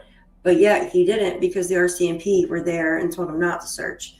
But this one, this part here, they talk about the 16 minutes, right? It was always so weird of me hearing 16 minutes. 240 out of almost 400. Yes, guys, please hit that thumbs up. 431 watching, please. Thumbs up, you guys. I appreciate you. Share for extra credit, please. Thank you. I believe him. I mean, he might have put his own spin on some things, but at points, he's sitting right next to her. And then at other points, she's texting him. So he's reading the text off. You know what I mean? He's reading the messages off his phone. Maybe he's putting his own dialect on there, but like he's reading them right off his phone. Thank you. Hi, Canadian Cookie. Good to see you. I hope you're doing good. I haven't seen you in a while. Cool. Good to see you. Tiki, hello. 90 mile. You want me to slow it down some? I can. Hold on. I can slow it down a little bit. Just like, won't let me slow it. Okay. All right. I know it's a lot to keep track of. All right. Went through the woods, searching through the woods, and by the time Daniel came back, the Mounties were very close. By the time Daniel, and I even checked the timeline 3 or 4 different ways. It was 16 minutes later from the time that Malaya called the cops that the Mounties landed. So this is how, if Daniel was guilty of and being involved in the disappearance of these kids, the kids would have definitely been dead. No two ways about it. If Daniel was guilty of that, they would definitely be dead. If Daniel was innocent of that, and I'm only talking about the removal of the kids, I'm not talking about their life together. I'm only talking about the disappearance of the kids, okay? And if Daniel had no direct involvement with the disappearance of the kids, then I knew the kids were going to be alive. Right. Okay, I want to talk about the 16 minutes. What happened to Canadian Cookie? Hold on, let me go up real quick. I've been sick with, oh gosh, I'm sorry to hear that. I'm happy to hear that you're getting better though, Canadian Cookie. Make sure to get some garlic. Oh gosh. I'm telling, if you guys feel sick, I know I sound like a crazy person, but Andrea, I don't know if she's in here, but Andrea was sick and she went and got some, their vitamins, and they're like clear capsules. I don't have them with me. They're garlic vitamins. It's like really strong, like garlic extract. And you just take 1 or 2 when you feel like you're getting sick. And it's like a natural antibiotic. The stuff is freaking amazing. My son the other day, he's like, Mom, I'm getting sick. Do you have any garlic vitamins? And I'm like, no, but we'll go get you some. And sure enough, like he was fine within a couple days. This stuff is just fantastic. I'm not a doctor or anything, but the vitamins are great, guys. And I use cinnamon vitamins for my stomach because, you know, my stomach's always like messed up. Oh, Andrea, is she in here? She can definitely vouch because she took, yeah, guys, like it's crazy. So, yes, I was just telling them about you because you weren't feeling good and you took the garlic vitamins. Stuff's amazing. And they're just really tiny, small little vitamins. Hi, Gray Wolf. Good to see you. You cured me overnight. Oh, I love that. I love that. I try to like tell people like natural like stuff that helps me, and before you know go to the doctors and have to, you know what I mean, and take antibiotics. That should be like the last resort, in my opinion. Someone told you about that too. That's awesome. That's awesome. So the 16 minutes, guys. Hi, Wolfie. I can't see you. Turmeric is very good too. Oh, Cindy's late. She gets a late slip. 20 late slips for you, Missy. I'm just joking. Oh, Wolfie, my ghost. Yeah. Hello. Welcome in, guys. Broken Glass Skies. Good to see you. Bonanza. Good to see you. Garlic and honey. Yeah, absolutely. I love honey. The raw honey. Oh, my God. It's so good, guys. We're holistic. There you go, Golden Star. I love holistic stuff. I love it. Tea tree too. Tea tree, if you have like a war or you have like a skin tag or something, just like rough it up and put the tea tree oil on there. It'll kill it. I love this stuff. It's good for your like sinuses too. Oh, taking my daughter to the doctor. Oh, give her some garlic. I hope she feels better. Oh, you got the cranberry bee. That's good though. Yeah, turmeric with pepper, and there's something else you could put in it too. My mom did that, and she lowered her blood sugar. Turmeric, honey, or turmeric, honey, and black pepper, maybe it was. I have to ask her. Honey, garlic, cough syrup. Yeah, the stuff's amazing, right? It's amazing. Yeah, tea tree, I love it. It's like my favorite smell. Tea tree, lavender, and eucalyptus. Oh my gosh. So the 16-minute thing, and I was like, why is there always the 16 minutes? It was always 16 minutes. But then, because remember, Daniel says, I wouldn't believe Malaya on the 911 call. Like, I have it in text. I'm not just making it up. We've seen it, right? Like, I can pull it up if you guys want me to show it. I wouldn't believe Malaya on the 911 call. I believe he told us to blend up. And then we have Malaya come out a month later, and she shows a screenshot of her phone of when she called 911. Yes, Jane, absolutely. Yeah, Clove is amazing too. Yes, absolutely. So she shows a screenshot of when she called 911, and that was at 10:01. And then we know that the RCMP showed up because they showed it, right? They showed a article or whatever with the time that they arrived on scene at 10:27. So where does the 16 minutes come in? Was it just like an approximate, like, 30 seconds, 16 minutes? It's just it's weird, right? There's my word, weird. Yes, turmeric, black pepper, and honey, anti-inflammatory. I need to make some of that. Ginger. Oh, ginger is so good. But I always got to me, I'm like, where's the 16 minutes coming from, y'all? Right. What you said. Malaya was not going to have the kids killed or seriously harmed. Okay? And at the beginning of this, and even this morning, I wasn't sure about Daniel, but I'm sure now. He's over there, the whole family. And I said, yeah. And she said, well, it looks to us like Daniel killed the kids. And then she claimed, now I'm going to be truthful, Daniel, I'm not holding back. Daniel might be pissed off at me saying this, but he might as well know it. I want everybody to know. He says he's a truthologist, so he can't. If he's a truthologist, then he can't get upset at you for being a truthologist. So go ahead. Well, Patty told me she had suspicions that Daniel was abusing the kids, that him and Jack were having problems because they sort of had a personality clash, Patty figured, and that Jack kept rebelling against Daniel, and Daniel was trying to discipline Jack a little bit to whatever. But that's not my business, you see. I mentioned that to you before. Yeah. Between a man and a woman, if they're there is about that blanket. All right. This is Linda. She doesn't talk as quick as Durwood, so I'll do this. Hold on one second. So we can listen. And where's the playback at? Jeez. Hold on, I'm going to change the playback speed if I can actually find it on here. Normal. Okay. So, oops, where did I go? What happened? Happy birthday to Sarah's son. Is it your son or is it you, Missy? Your son, right? Aw. Happy birthday. Oh, Joyce, I'm so sorry. Is that... Oh my gosh.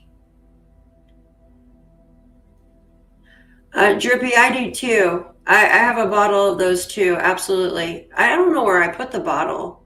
I bought it about a couple months ago when my mom started hers. Oh, he said thank you. Oh, good. Oh, that's so amazing. Oh, birthdays are special. Yeah, Michelle, I know. I try to switch between the two different types of cinnamons. Bentonite clay is really good too to get rid of lead. Mm-hmm. Yeah, I'm telling you, that 16-minute thing is just so weird. Oh gosh, my chat is being gummy format. Yeah, I know. I love the Flintstone vitamins. I remember trying to like take more than I was supposed to take when I was a kid because they taste so good. Yeah, always. I'm like, I love these. Well, they just make them in candy. Joyous, thank you so much for gifting 5 memberships. If one of you received one of the Daphne's Case Files memberships, please tell Miss Joyous thank you. She is so nice to gift these memberships to y'all. Thank you. Thank you so much. She's so sweet. And thank you for being here, Miss Joyous. I appreciate you here helping me out too. All of you mods, you guys are great. Thank you so much. You never know when someone's watching us. Wants to say something, right? But this next clip is Miss Belinda, and you will hear her speak about the blue blanket. Oh my God, my daughter got into Flintstone vitamins and took at least 20. Oh my gosh, she was throwing up, refused to take them after. I bet. Oh my goodness. We're so funny. I'm a Flintstone kid. Remember that commercial? I can't remember the rest of it. I'm a Flintstone kid. Well, I think for the most part, Debbie, like, I honestly believe what he was saying with the timeline and stuff, because like I said, at one point he's actually sitting right next to her, because he even says it, like, my friend, she's sitting right next to me and she wants me to hurry up and be done with this. And then at another point, she's actually messaging him. So, but I mean, everybody puts their own dialect on it when they talk, right? Andrew, my daughter, did that too. Poison control, so there's no iron, and then that's okay. Oh, thank God. I can't see Wolfie, so. Oh, I know it randomly selects, guys. What did I miss? I can't see Wolfie. I can't see him. What is he saying, Joyous? All right, I'm going to go and play this part. This is about the blanket, and this right here, I'm going to tell you.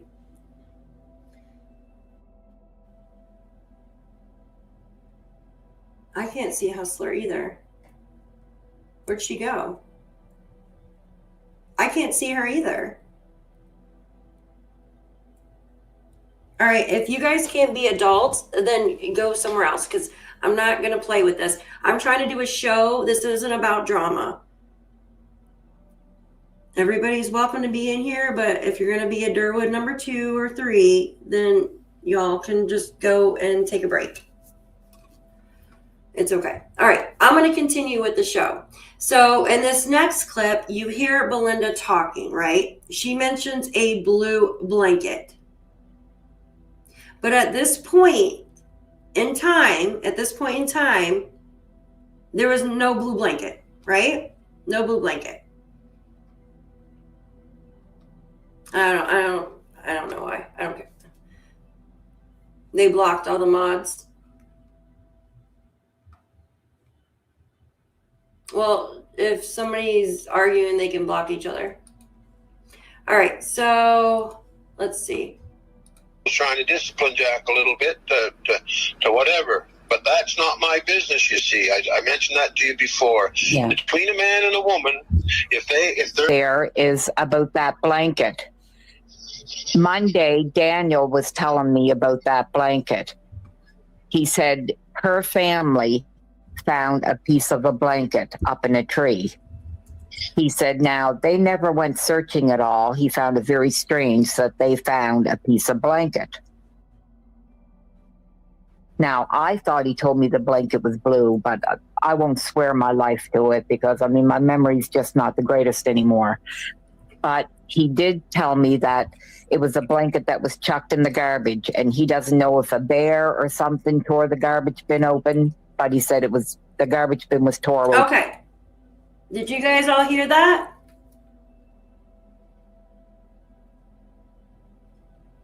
Did you guys all hear that clip? Who are they, Daphne's Case Files? Haley, you're welcome, Cal.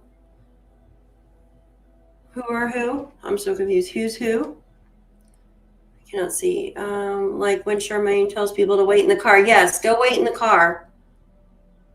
DM also mentioned a blue blanket. After Belinda said this, he did say it was blue blanket. Oh, did he? Brandy, if you have that clip, I would love to have it because I'm trying to put all that together.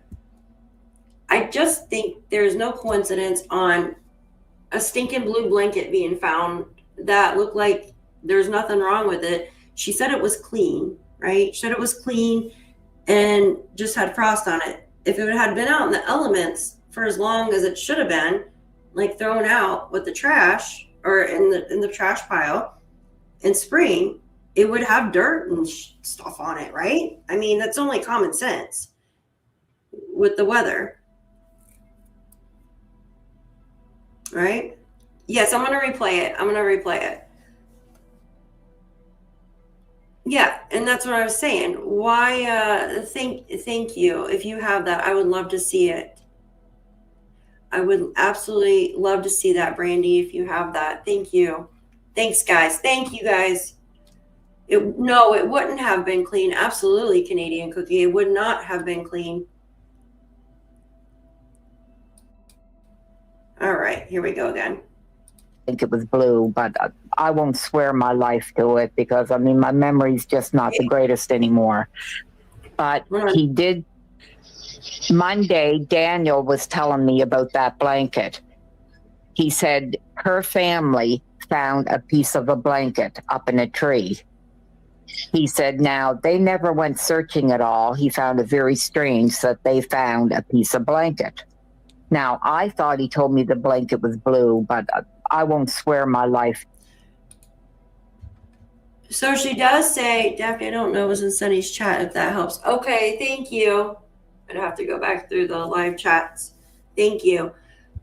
I would love to have that if anybody happened to take a screenshot of it. She says, I won't swear my life on it, though, right? So she's kind of like maybe questioning herself a little bit.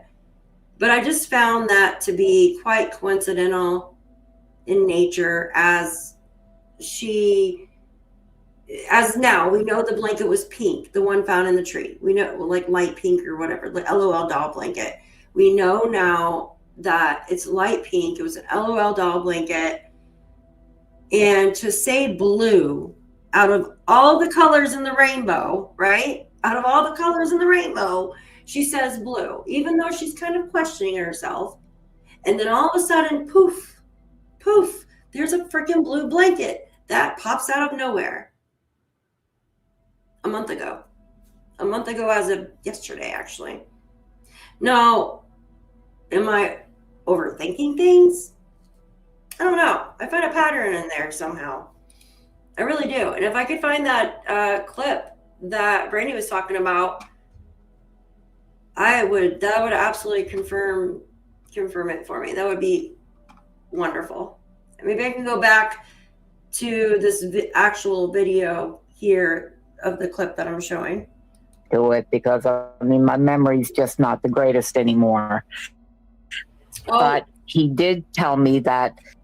Joyous, thank you. Thank you for being here. I appreciate you. I appreciate you being here and helping me out. You're amazing. I'll catch up and chat with you here in a little bit. Thank you. Yeah, that blue blanket was planted cruelly. Yeah, and for her to actually find it out of everybody, that's just, there's no coincidence. No. Oh yeah, Scotia. Yeah, I know they do. I only take them if I'm not feeling better, or if I'm not feeling better, if I'm not feeling good. I don't know. That's a lot of damn blankets to just be out in the woods, unless there's like a homeless person out there. But they confirmed the pink one was Lily's. They haven't come out and said anything about. Hi, Salty. Good to see you. Good to see you. They haven't come out and said anything about the new stuff yet that was given. Oops, let me click on the thing. All right. It was a blanket that was chucked in the garbage, and he doesn't know if a bear or something tore the garbage bin open, but he said the garbage bin was tore open, and the garbage bag was broke open, and he stated that he showed it to the police. Probably goddamn crows. And he also told me that Malaya called the school at 6:18. He said he didn't even know the kids were. Hold on. Smarty says new post. Hold on. My internet is being so wonk. Smarty says new post on missing Jack and Lilly Sullivan. Okay, I'll go check it out. Is it from the article, from the news, or is it just someone being a stinker? I'll go check for you guys. Here, watch this and I'll check. To be kept home that day. But she called the school at 6:18 and he had that proof on his phone, and I asked him if he gave that to the police. And he said yes.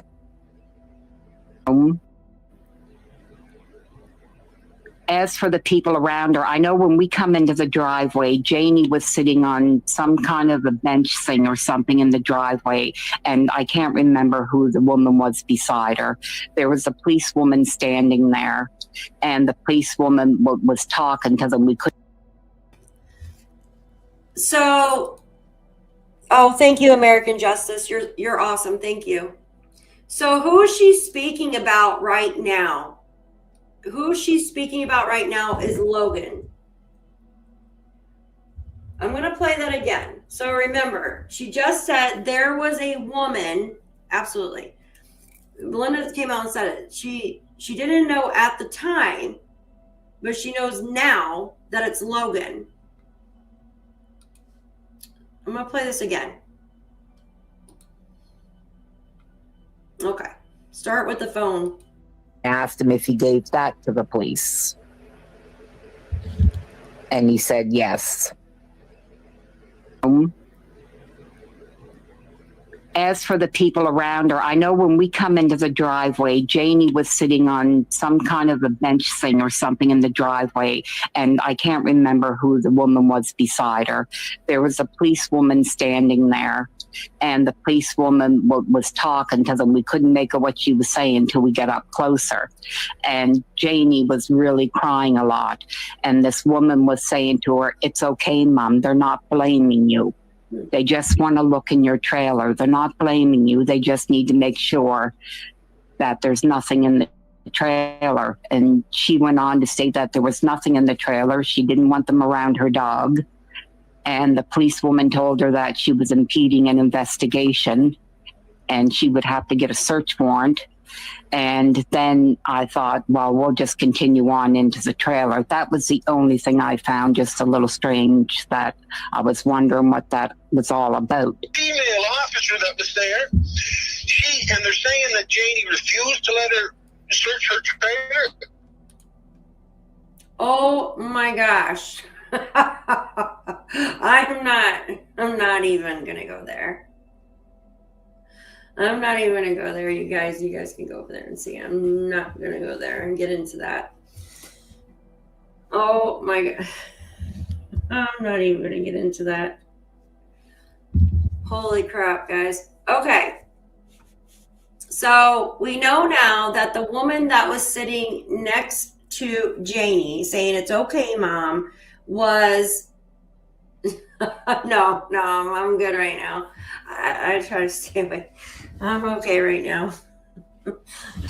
Oh, lordy. It's just silly. Oh, man. So, yes. So, I know, Bernice, I'm sorry. Well, I put their voices in transcripts. So, basically that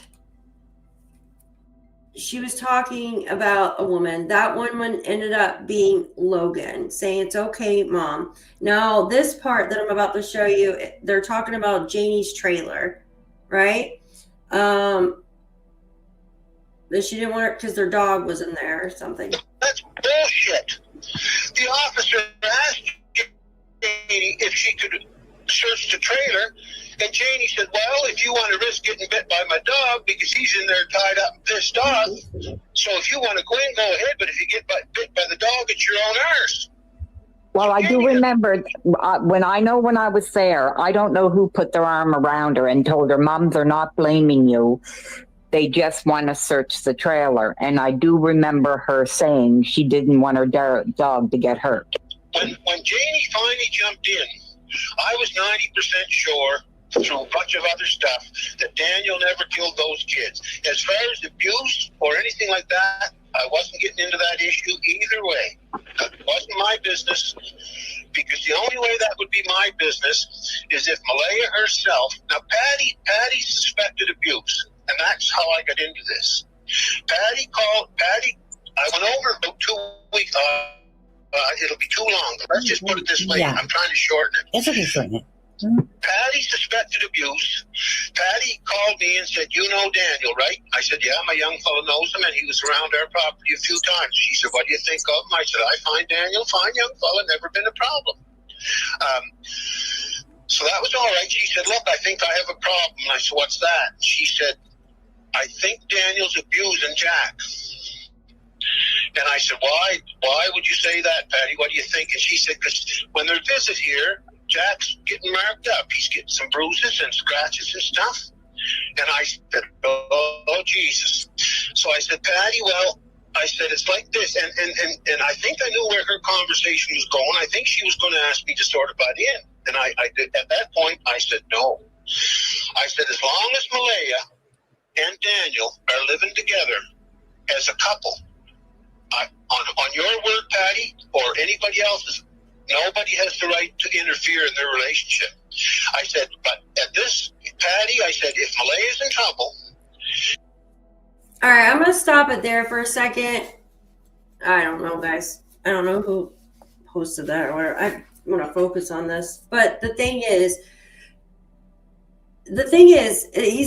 Patty wasn't telling him about Malaya being bruised up. She was telling Darren about the bruises on Jack, a 4-year-old child. How can a 30-year-old man butt heads with a 4-year-old child? I don't understand that. I'm sorry, but I just can't understand that. I understand like saying, he's a baby. He's a freaking baby. Like, that's a baby. 4-year-old is a baby. Like, I remember when my son was 4 years old. Like, that's a baby. to me, right? Yeah, they might be able to talk a little bit, and I mean, we'll talk and walk and stuff like that, but they're still a little baby. Oh.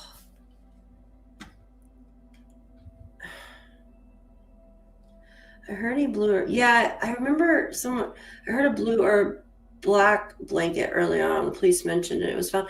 I looked through dispatch here. I'm going to continue playing this. I'm going to look through dispatch real quick. I never heard that. And the cops won't help her. I said, then tell Malaya to call me directly with her own voice and her own mouth and tell me she wants out of there, and she's scared to get out of there, and I'll go right over and I'll take her out of there with the kids, and I said I'll take her to your place or wherever she wants to go.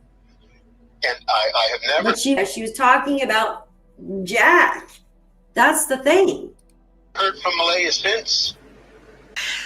Justin was really upset. He was crying. Daniel was out talking to reporters at the end of the driveway.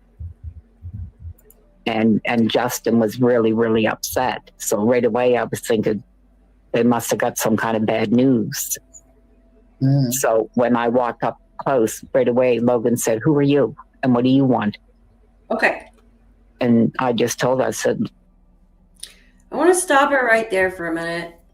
So she knew who Logan was on. So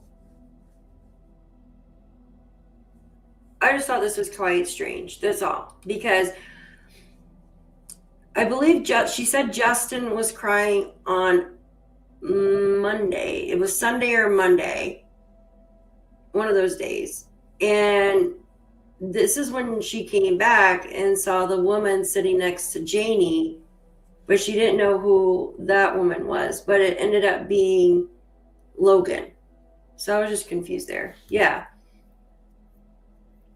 Because she didn't know who Logan was yet until after the fact. What happened? Gosh, the chat is moving so fast. Sorry, my son popped over. It's okay, Shan. I understand. I was only 6 and my brother was 8. Our stepdad took... Oh, my gosh, Joyce. Oh. I'm so sorry. No child should have to live through any type of abuse like that, whether it be verbal or physical. Anyone seen that? Yeah, I know. I don't want to bring it up on here. I want to stick to, or Daphne, you know what gets me is the pull up on Jack, the Jack had on. If he was wet, you and I both know it's filling it up, shreds and fall. Yeah. And that's the thing too, Christy, absolutely. So, you know, these diapers and stuff are filled with like this silicone substance, right? And when they get too full, they rip. And that silicone stuff like comes out of the diaper, right? Do you guys want to hear a funny story? You'll probably think of me completely different. Hi, Belinda. Do you want to hear a funny story? You'll probably think of me differently after I tell you this. Okay. I don't know if I should tell you guys. I don't know if I should tell you guys this. But I think it's hilarious. All right, I'll tell you really quick. So one time, you guys are gonna die. One time, me and my 2 children, we drove to see family, which it's about 3 hours away, right? And on the way back, we got stuck in traffic, like where I could not. My children were young at the time, like both of them were still in diapers, or maybe one was kind of potty trained, but one was still in diapers.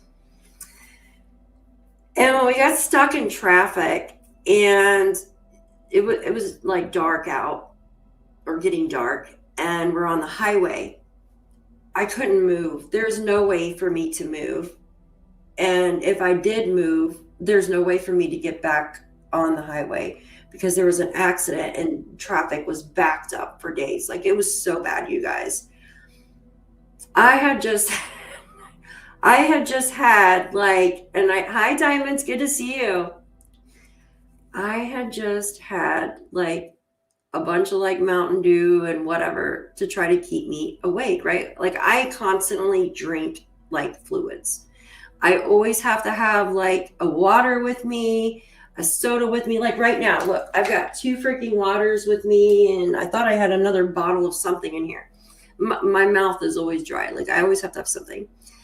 So I'm stuck in traffic, and I'm to the point to where I am crying because I have to use the bathroom. I can't just walk over into the woods. I've got 2 babies in my back seat, right? So I put the car in park because I'm just sitting there in traffic. We're kind of budging. That's it. We're not going any. So I'm like, what can I freaking do? And my kids, I had to grab a diaper and go to the bathroom in a diaper in the front seat of my car. And I had to go so bad. Like I had 2 of them. I had 2 diapers I filled up. But yeah, so when the diapers are filled up like that jelly stuff like comes out, I'm like, oh my freaking God, it's so gross. But yeah, do you know how hard it is, even when you have to go to the bathroom so bad, to actually concentrate to like go into a diaper? Because your mind's like, you're potty trained, you shouldn't be going in your pants, you know what I mean? So I actually had to like just get my mind off of it somehow. But I had to go, guys, it was so bad. Like I was crying. I was like, what do I do? My kids are asleep in the back, you know what I mean? I had to go. So I had like I had a trash bag in my car. Yeah, right. Oh my gosh, I just slid it under. Like I had to. So when I got home, oh my gosh, because I wasn't too far away, like at this point, maybe like 45 minutes out. And I'm like, of course, you know, the traffic's backed up, like when I'm this close. When I got home, like he's now my ex-husband. Well, my husband is probably why he divorced me. No, I'm just joking. He's like, dang. He's like, through that many diapers on the way back. I said, no, that's mine. He's like, just shook his head, like, what? It was so funny. I was like, it's better than going in your freaking pants.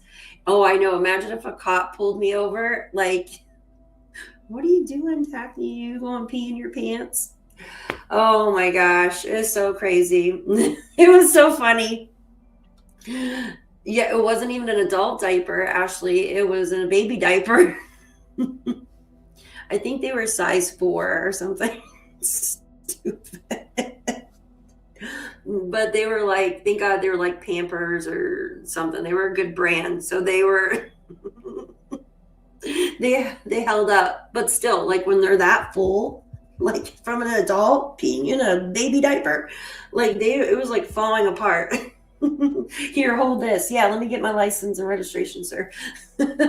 Oh my gosh. I always I have like the weakest bladder too. And after you have kids, like your bladder like goes to shit. You guys know that. Like, so you laugh or anything and like pee, you know, oh my gosh, it's horrible. But yeah, I was to the point to like, oh my gosh, what am I gonna do? Like I am like at a sit still kind of like, I mean, we are scooching a little bit, but you got all these cars behind you with lights. It's not like you can go off on the side of the road, right? Guys have it easy. Like they can just go on a boat or something. Women don't. Like you got to use what you got to use, right? And I'm like, I don't want to pee all in my car.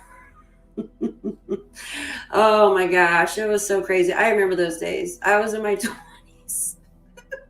Now I should probably just Loves. Yes, Loves diapers are the best. They really are. Yeah. Drink chapstick. Yep, drink and chapstick. Absolutely. Same. Absolutely. It's so crazy. My daughter was breastfed. We was stuck and flopped my boob out in traffic and feed her. Hey, you got to do what you got to do. You absolutely got to do what you got to do. Mm-hmm. As a mom, you really do.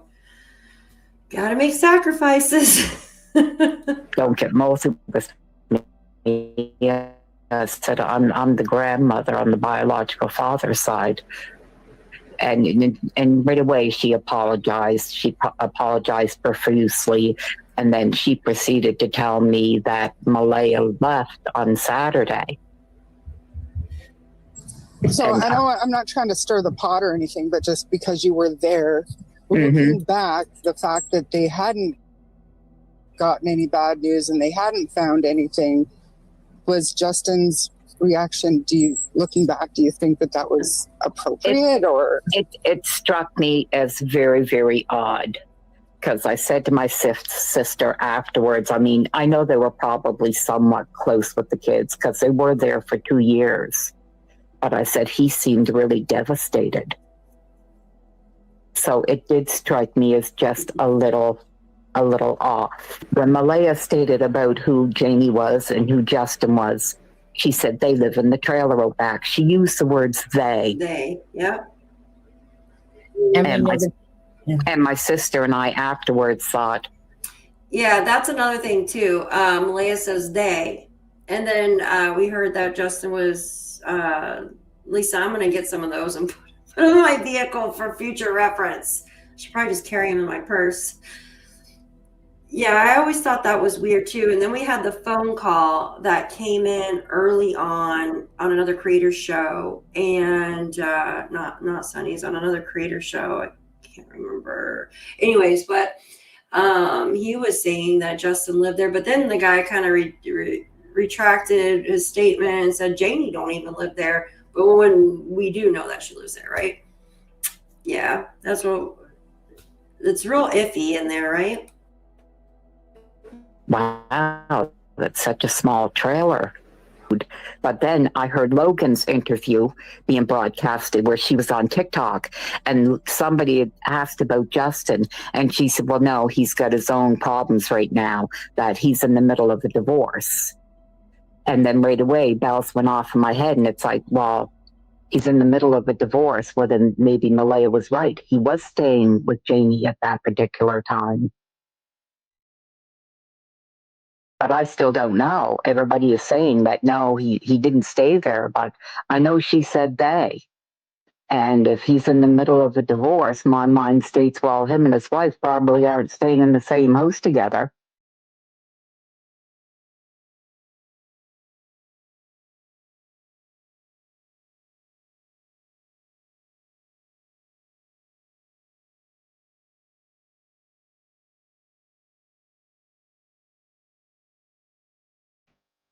Oops, sorry. Me. It was me. Haley said, an almost 5-year-old in pull-ups, is that normal? My kids were completely out of it too. Yeah, I know, God, it's been so long since my kids were babies.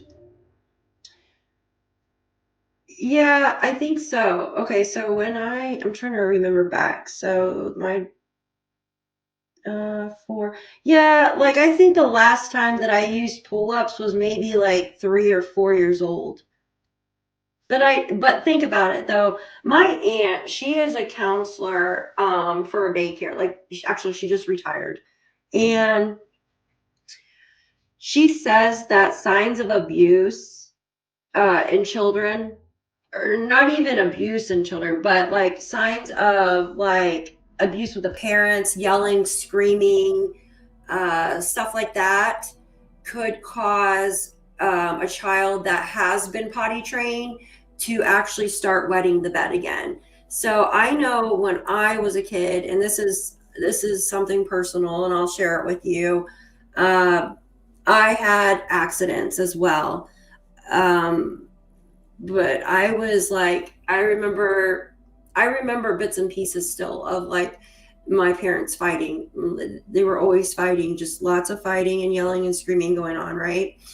And I remember I wet the bed like a few times, and I was definitely potty trained, because I know I must have been like around 6 or 7 when I like started wetting the bed a couple times. And that was because of the stress that I was going through with my parents fighting and stuff. And then I started picking my hair, and I still pick my hair. As you guys can probably see, it's like picked off in the front because of stress. Like I started doing that. My mom took me to the doctor for it. And like back then they said it was nerves. They said it was nerves, stress. And to try to find something else to do with my hands, like when I'm stressed out, which, yeah, PTSD, absolutely. And so he could have been potty trained, and then maybe, and I'm just speculating here because I don't know what went on inside the home, except for what we heard with the family members, right? And then with the family members, I'm just gonna say that because it's not in the documents. Emily is denied that part with you know what I mean, other than her being thrown on the bed with the phone or something like that. But anyway, so he could have definitely been potty trained, and it could have, you know, trauma, absolutely trauma. Same, I live with a very verbally abusive father, absolutely, Jennifer, and that's what it is, trauma. And you know, deep down, it's sad. It really is. It'll trigger. Yeah, triggering. So that's a sign, like, you'll know if your children are stressed out from something that's happened, if they are potty trained and they start wetting the bed or something again. That's an absolute sign that you can tell. Sorry, my sweater keeps falling off my shoulders. And it's sad. It's definitely sad. My aunt, like I said, she was a counselor for a daycare for a long time, and or underdeveloped bladders, or sorry, someone loud truck going by. Underdeveloped bladders, or like UTIs and stuff too, right? So definitely, most definitely. My middle child wore pull-ups at night until about 4. Star on his chart for dry nights. Oh, that's awesome, Bonza. That's awesome. Wait, yeah, Andrea. Oh my gosh, yeah. I do when I laugh sometimes. Yeah, I know. Did you guys hear that? Ugh. It was loud. Loud jerks. Well, I'm in the mountains too, so like everything like freaking echoes. It's aggravating. But I wanted to go over some of the documents, but it's like I got another live, and I have to do this live because I was going to do it 2 nights ago and I postponed it. But I want to go over, I've been speaking, like if you just joined us, I've been speaking to a family member, a family friend of Brianna's. And I want to go over some of the messages with you guys because I was talking with them through my TikTok. There's a way to, Diamonds knows this. You can actually message back and forth. So it's like a messenger inside of TikTok. And I had posted a video that I had done on the friends, which was already out there. I wasn't the one to actually get their information. I found it online. And I used it with one of my videos of mapping out the destination of what happened to Brianna. I tried to jump on a trampoline. Oh my goodness. I haven't been on a trampoline in so long. But I want to go over that and just kind of go over some stuff that this young gentleman, he talks about Brianna and stuff like that. Now, I know there's been some stuff out about Brianna's mom, which I'm not going to post, but I do want to say something. There was CPS actually involved in 2020 with Brianna's mom. Could there have been stress stuff going on there in her home too? I just find it no coincidence that a lot of these cases with children that are having problems or children that have went missing, that CPS is always involved. Robin, my mother was abusive. My little sis would wet the bed, and mom would say, if you're going to act like a baby, I'm going to make you wear a diaper. Oh, Robin, I'm so sorry. That reminds me of Sebastian Rogers' case. I'm so sorry.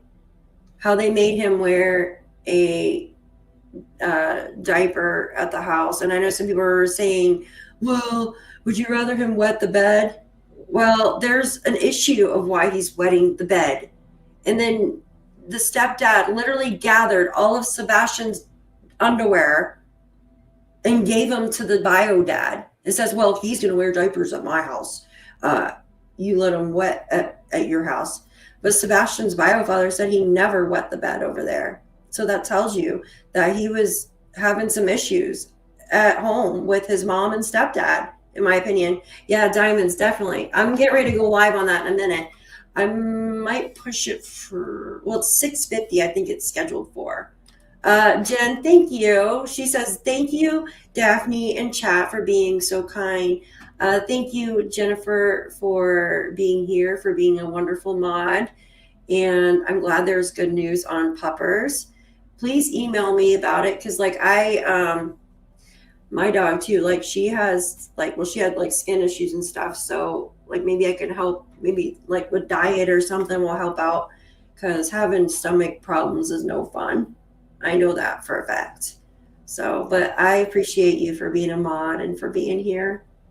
You're amazing. You are amazing, Missy. Thank you. Thank you. Yes, it's all negative reinforcement. Absolutely. Yeah, I'm sorry, Robin. She caused the trauma and bedwetting. Absolutely. And then the parents. Thank you, Grey Wolf. Thank you. Yes, Chris. Yeah. Yeah, and that's the thing. You know, these parents don't realize my child's wetting the bed, right? There's a reason why your child, if your child is potty trained and then they start wetting the bed, there is a reason for that. Do you think that your child just wants to deliberately wet the bed? No, there is a reason for it. There's either a medical reason or there's a psychological reason. And usually those psychological reasons are not good. At the minimum, and I'm taking this lightly, is because you're hearing your parents fight and argue, right? And that's bad and enough. But when you hear about other reasons why a child's wetting the bed, and I'm not a psychologist, no, but I know a little bit about this type of stuff. My aunt and my daughter went to school for it. That there's issues going on at home, and some of those issues are just disgusting. Yeah, it makes me disgusted as well. Yeah, I was disgusted at myself, although I was a child. Yeah, see, it's not your fault. When you're a child and that happens, it's not your fault. My mom told me my son should be potty trained at 2. His doctor said not until 3. Wait, and he was easy to train. Absolutely, keeping it real. Absolutely. I think, what did I do with my son? Because it's harder to train boys than girls. We would have like the little stool and stuff. What was it? Did we give him candy or maybe a little star too or something? What was it? It was something. We like reward your child, right? So they know this is what you're supposed to do. And then when you're sleeping, they're supposed to wake up to tell you, like, you know, your body's supposed to wake you up and like say, hey, you know.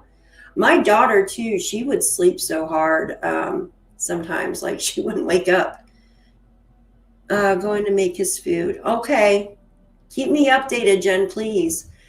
Shaming children to be obedient isn't the way. Absolutely. I agree with that. Absolutely. But you can't say even every child that is a bedwetter has a terrible life. That's wrong. Well, no, I'm not saying every child is having a terrible life. I'm saying there's something either medical, right? Or there's something going on with the family, is usually mostly the case. Is the statistics are, that's the case.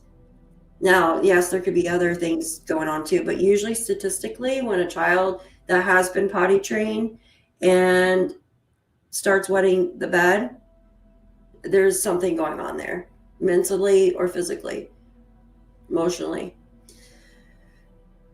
Yeah, they couldn't say what Jack and Lilly were wearing. What the hell is wrong with people? I just don't understand. Yeah, me either. I know it's horrible. All right, yeah, thank you, mods, Robin, Haley, Jen, Diamond, Joyce. I know you're not in here anymore. I appreciate all of you, Salty. Thank you. You guys are amazing. Yeah, all of you guys are amazing. Thank you so much. I'm gonna do another. Yeah, I know, Lori. I'm gonna do. Lori, you said something on one of my videos earlier that I was trying to look up something. I'm trying to remember. I'll have to relook at it because I was gonna comment back on it because I wanted to look it up, but I can't remember. Maybe it was about the blanket. Maybe it was about the blue blanket because I think you had mentioned something else too about it. That medically, but it's either disability or distractibility. Yeah, it could be a disability. Yes, absolutely. Going to have to replay. Oh, yes, definitely replay. Thank you. I peed myself at work once by accident. I was so sick and coughed. Oh, gosh, that's horrible, right, Salty? When you're so sick and you're coughing so much and it just goes, yeah.